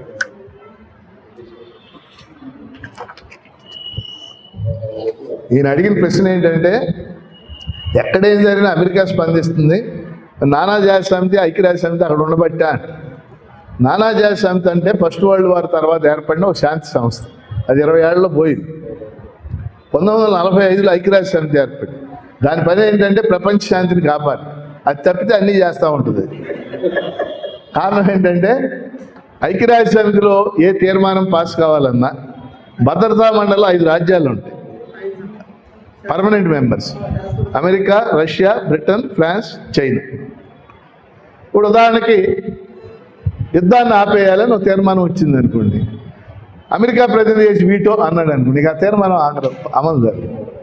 దాంతో ఐక్యరాజ్య సమితి ఊరికే మాటలు మాట్లాడుకునే సంస్థగా మిగిలిపోయింది. దాంతో ఏమైంది? అమెరికా ప్రపంచంలో ఎక్కడైనా అగ్రరాజ్యం కదా, దాని దగ్గర మిలిటరీ శక్తి ఉంది, ఆర్థిక శక్తి ఉంది, వ్యాపార శక్తి ఉంది, సైన్స్ అండ్ టెక్నాలజీ శక్తి ఉంది. అమెరికాకి 9 రకాల శక్తులు ఉంది. ఆ శక్తులతో ప్రపంచంలో ఎక్కడైనా ప్రవేశించి ఏదైనా చేయగలిగిన స్థాయికి అది వెళ్ళిపోయింది. ఇప్పుడు మన కళ్ళ ముందే అన్యాయాలు చేస్తుంది కదా. మధులోనే ఆయన భార్యని తాళ్లతో కట్టేసి రాజులకు పట్టుకుపోయారు. అట్లా పట్టుకుపోయారు. ఏం చేయగలిగాం మనం? మన మీటింగ్ పెట్టుకుని ఖండించాం అంతే. ఇరాన్ మీద యుద్ధం చేశాడు. నువ్వెవడో అసలు ఇరాన్ మీద యుద్ధం చేయటానికి? వాడు నిన్నేం చేశాడు? నువ్వెక్కడో ఉన్నావు. ఏం చేసాం మనం?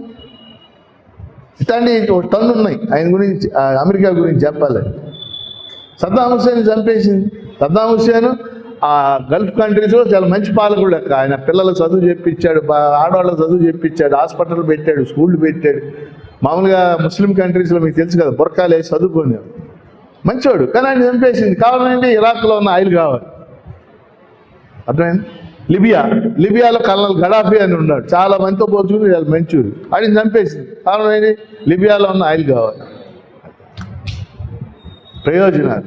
అక్కడ ఏమీ లేకపోతే అమెరికాలో తొంగి కూడా చూడు, మళ్ళీ టైం వేస్ట్. ఇలా చూస్తే మెడనొప్పి పెడుతుంది కదా. దా రవి, సంఖ్య ఎక్కువ ఉన్న దేశాలే ప్రపంచంలో 200 దేశాల్లో 100 దేశాలు క్రైస్తవ మత ఆధిపత్యం ఉన్న దేశం. ఆధిపత్యం అంటే వాళ్ళు ఏమి రాసి రంపాన పెట్టరు, ఇప్పుడు మన దేశంలో పెట్టినట్టు. ఆ మతస్థులు ఎక్కువ ఉంటారు. ప్రపంచంలో ఒక 50 నుంచి 60 దేశాలు మహమ్మదీ మతం అంటే ఇస్లాం మతం ఆధిక్యత ఉండేటటువంటి దేశాలు. ప్రపంచంలో 10 దేశాలు బౌద్ధ మత ఆధిపత్యం ఉన్న దేశాలు అంటే థాయిలాండ్, వియత్నాం, సింగపూర్. ప్రపంచంలో హిందూ మత ఆధిపత్యం ఉన్న దేశాలు 2, నేపాల్, ఇండియా. ఎథియిస్టులు ఆధిపత్యం ఉండే దేశం ఏం లేదు. అదే ఇళ్లలో కొంతమంది ఎథియిస్టులు ఉండొచ్చు అంతే. ఓకే అమ్మా, అయితే మళ్ళీ ఎప్పుడైనా కలుద్దాం. ధన్యవాదాలు.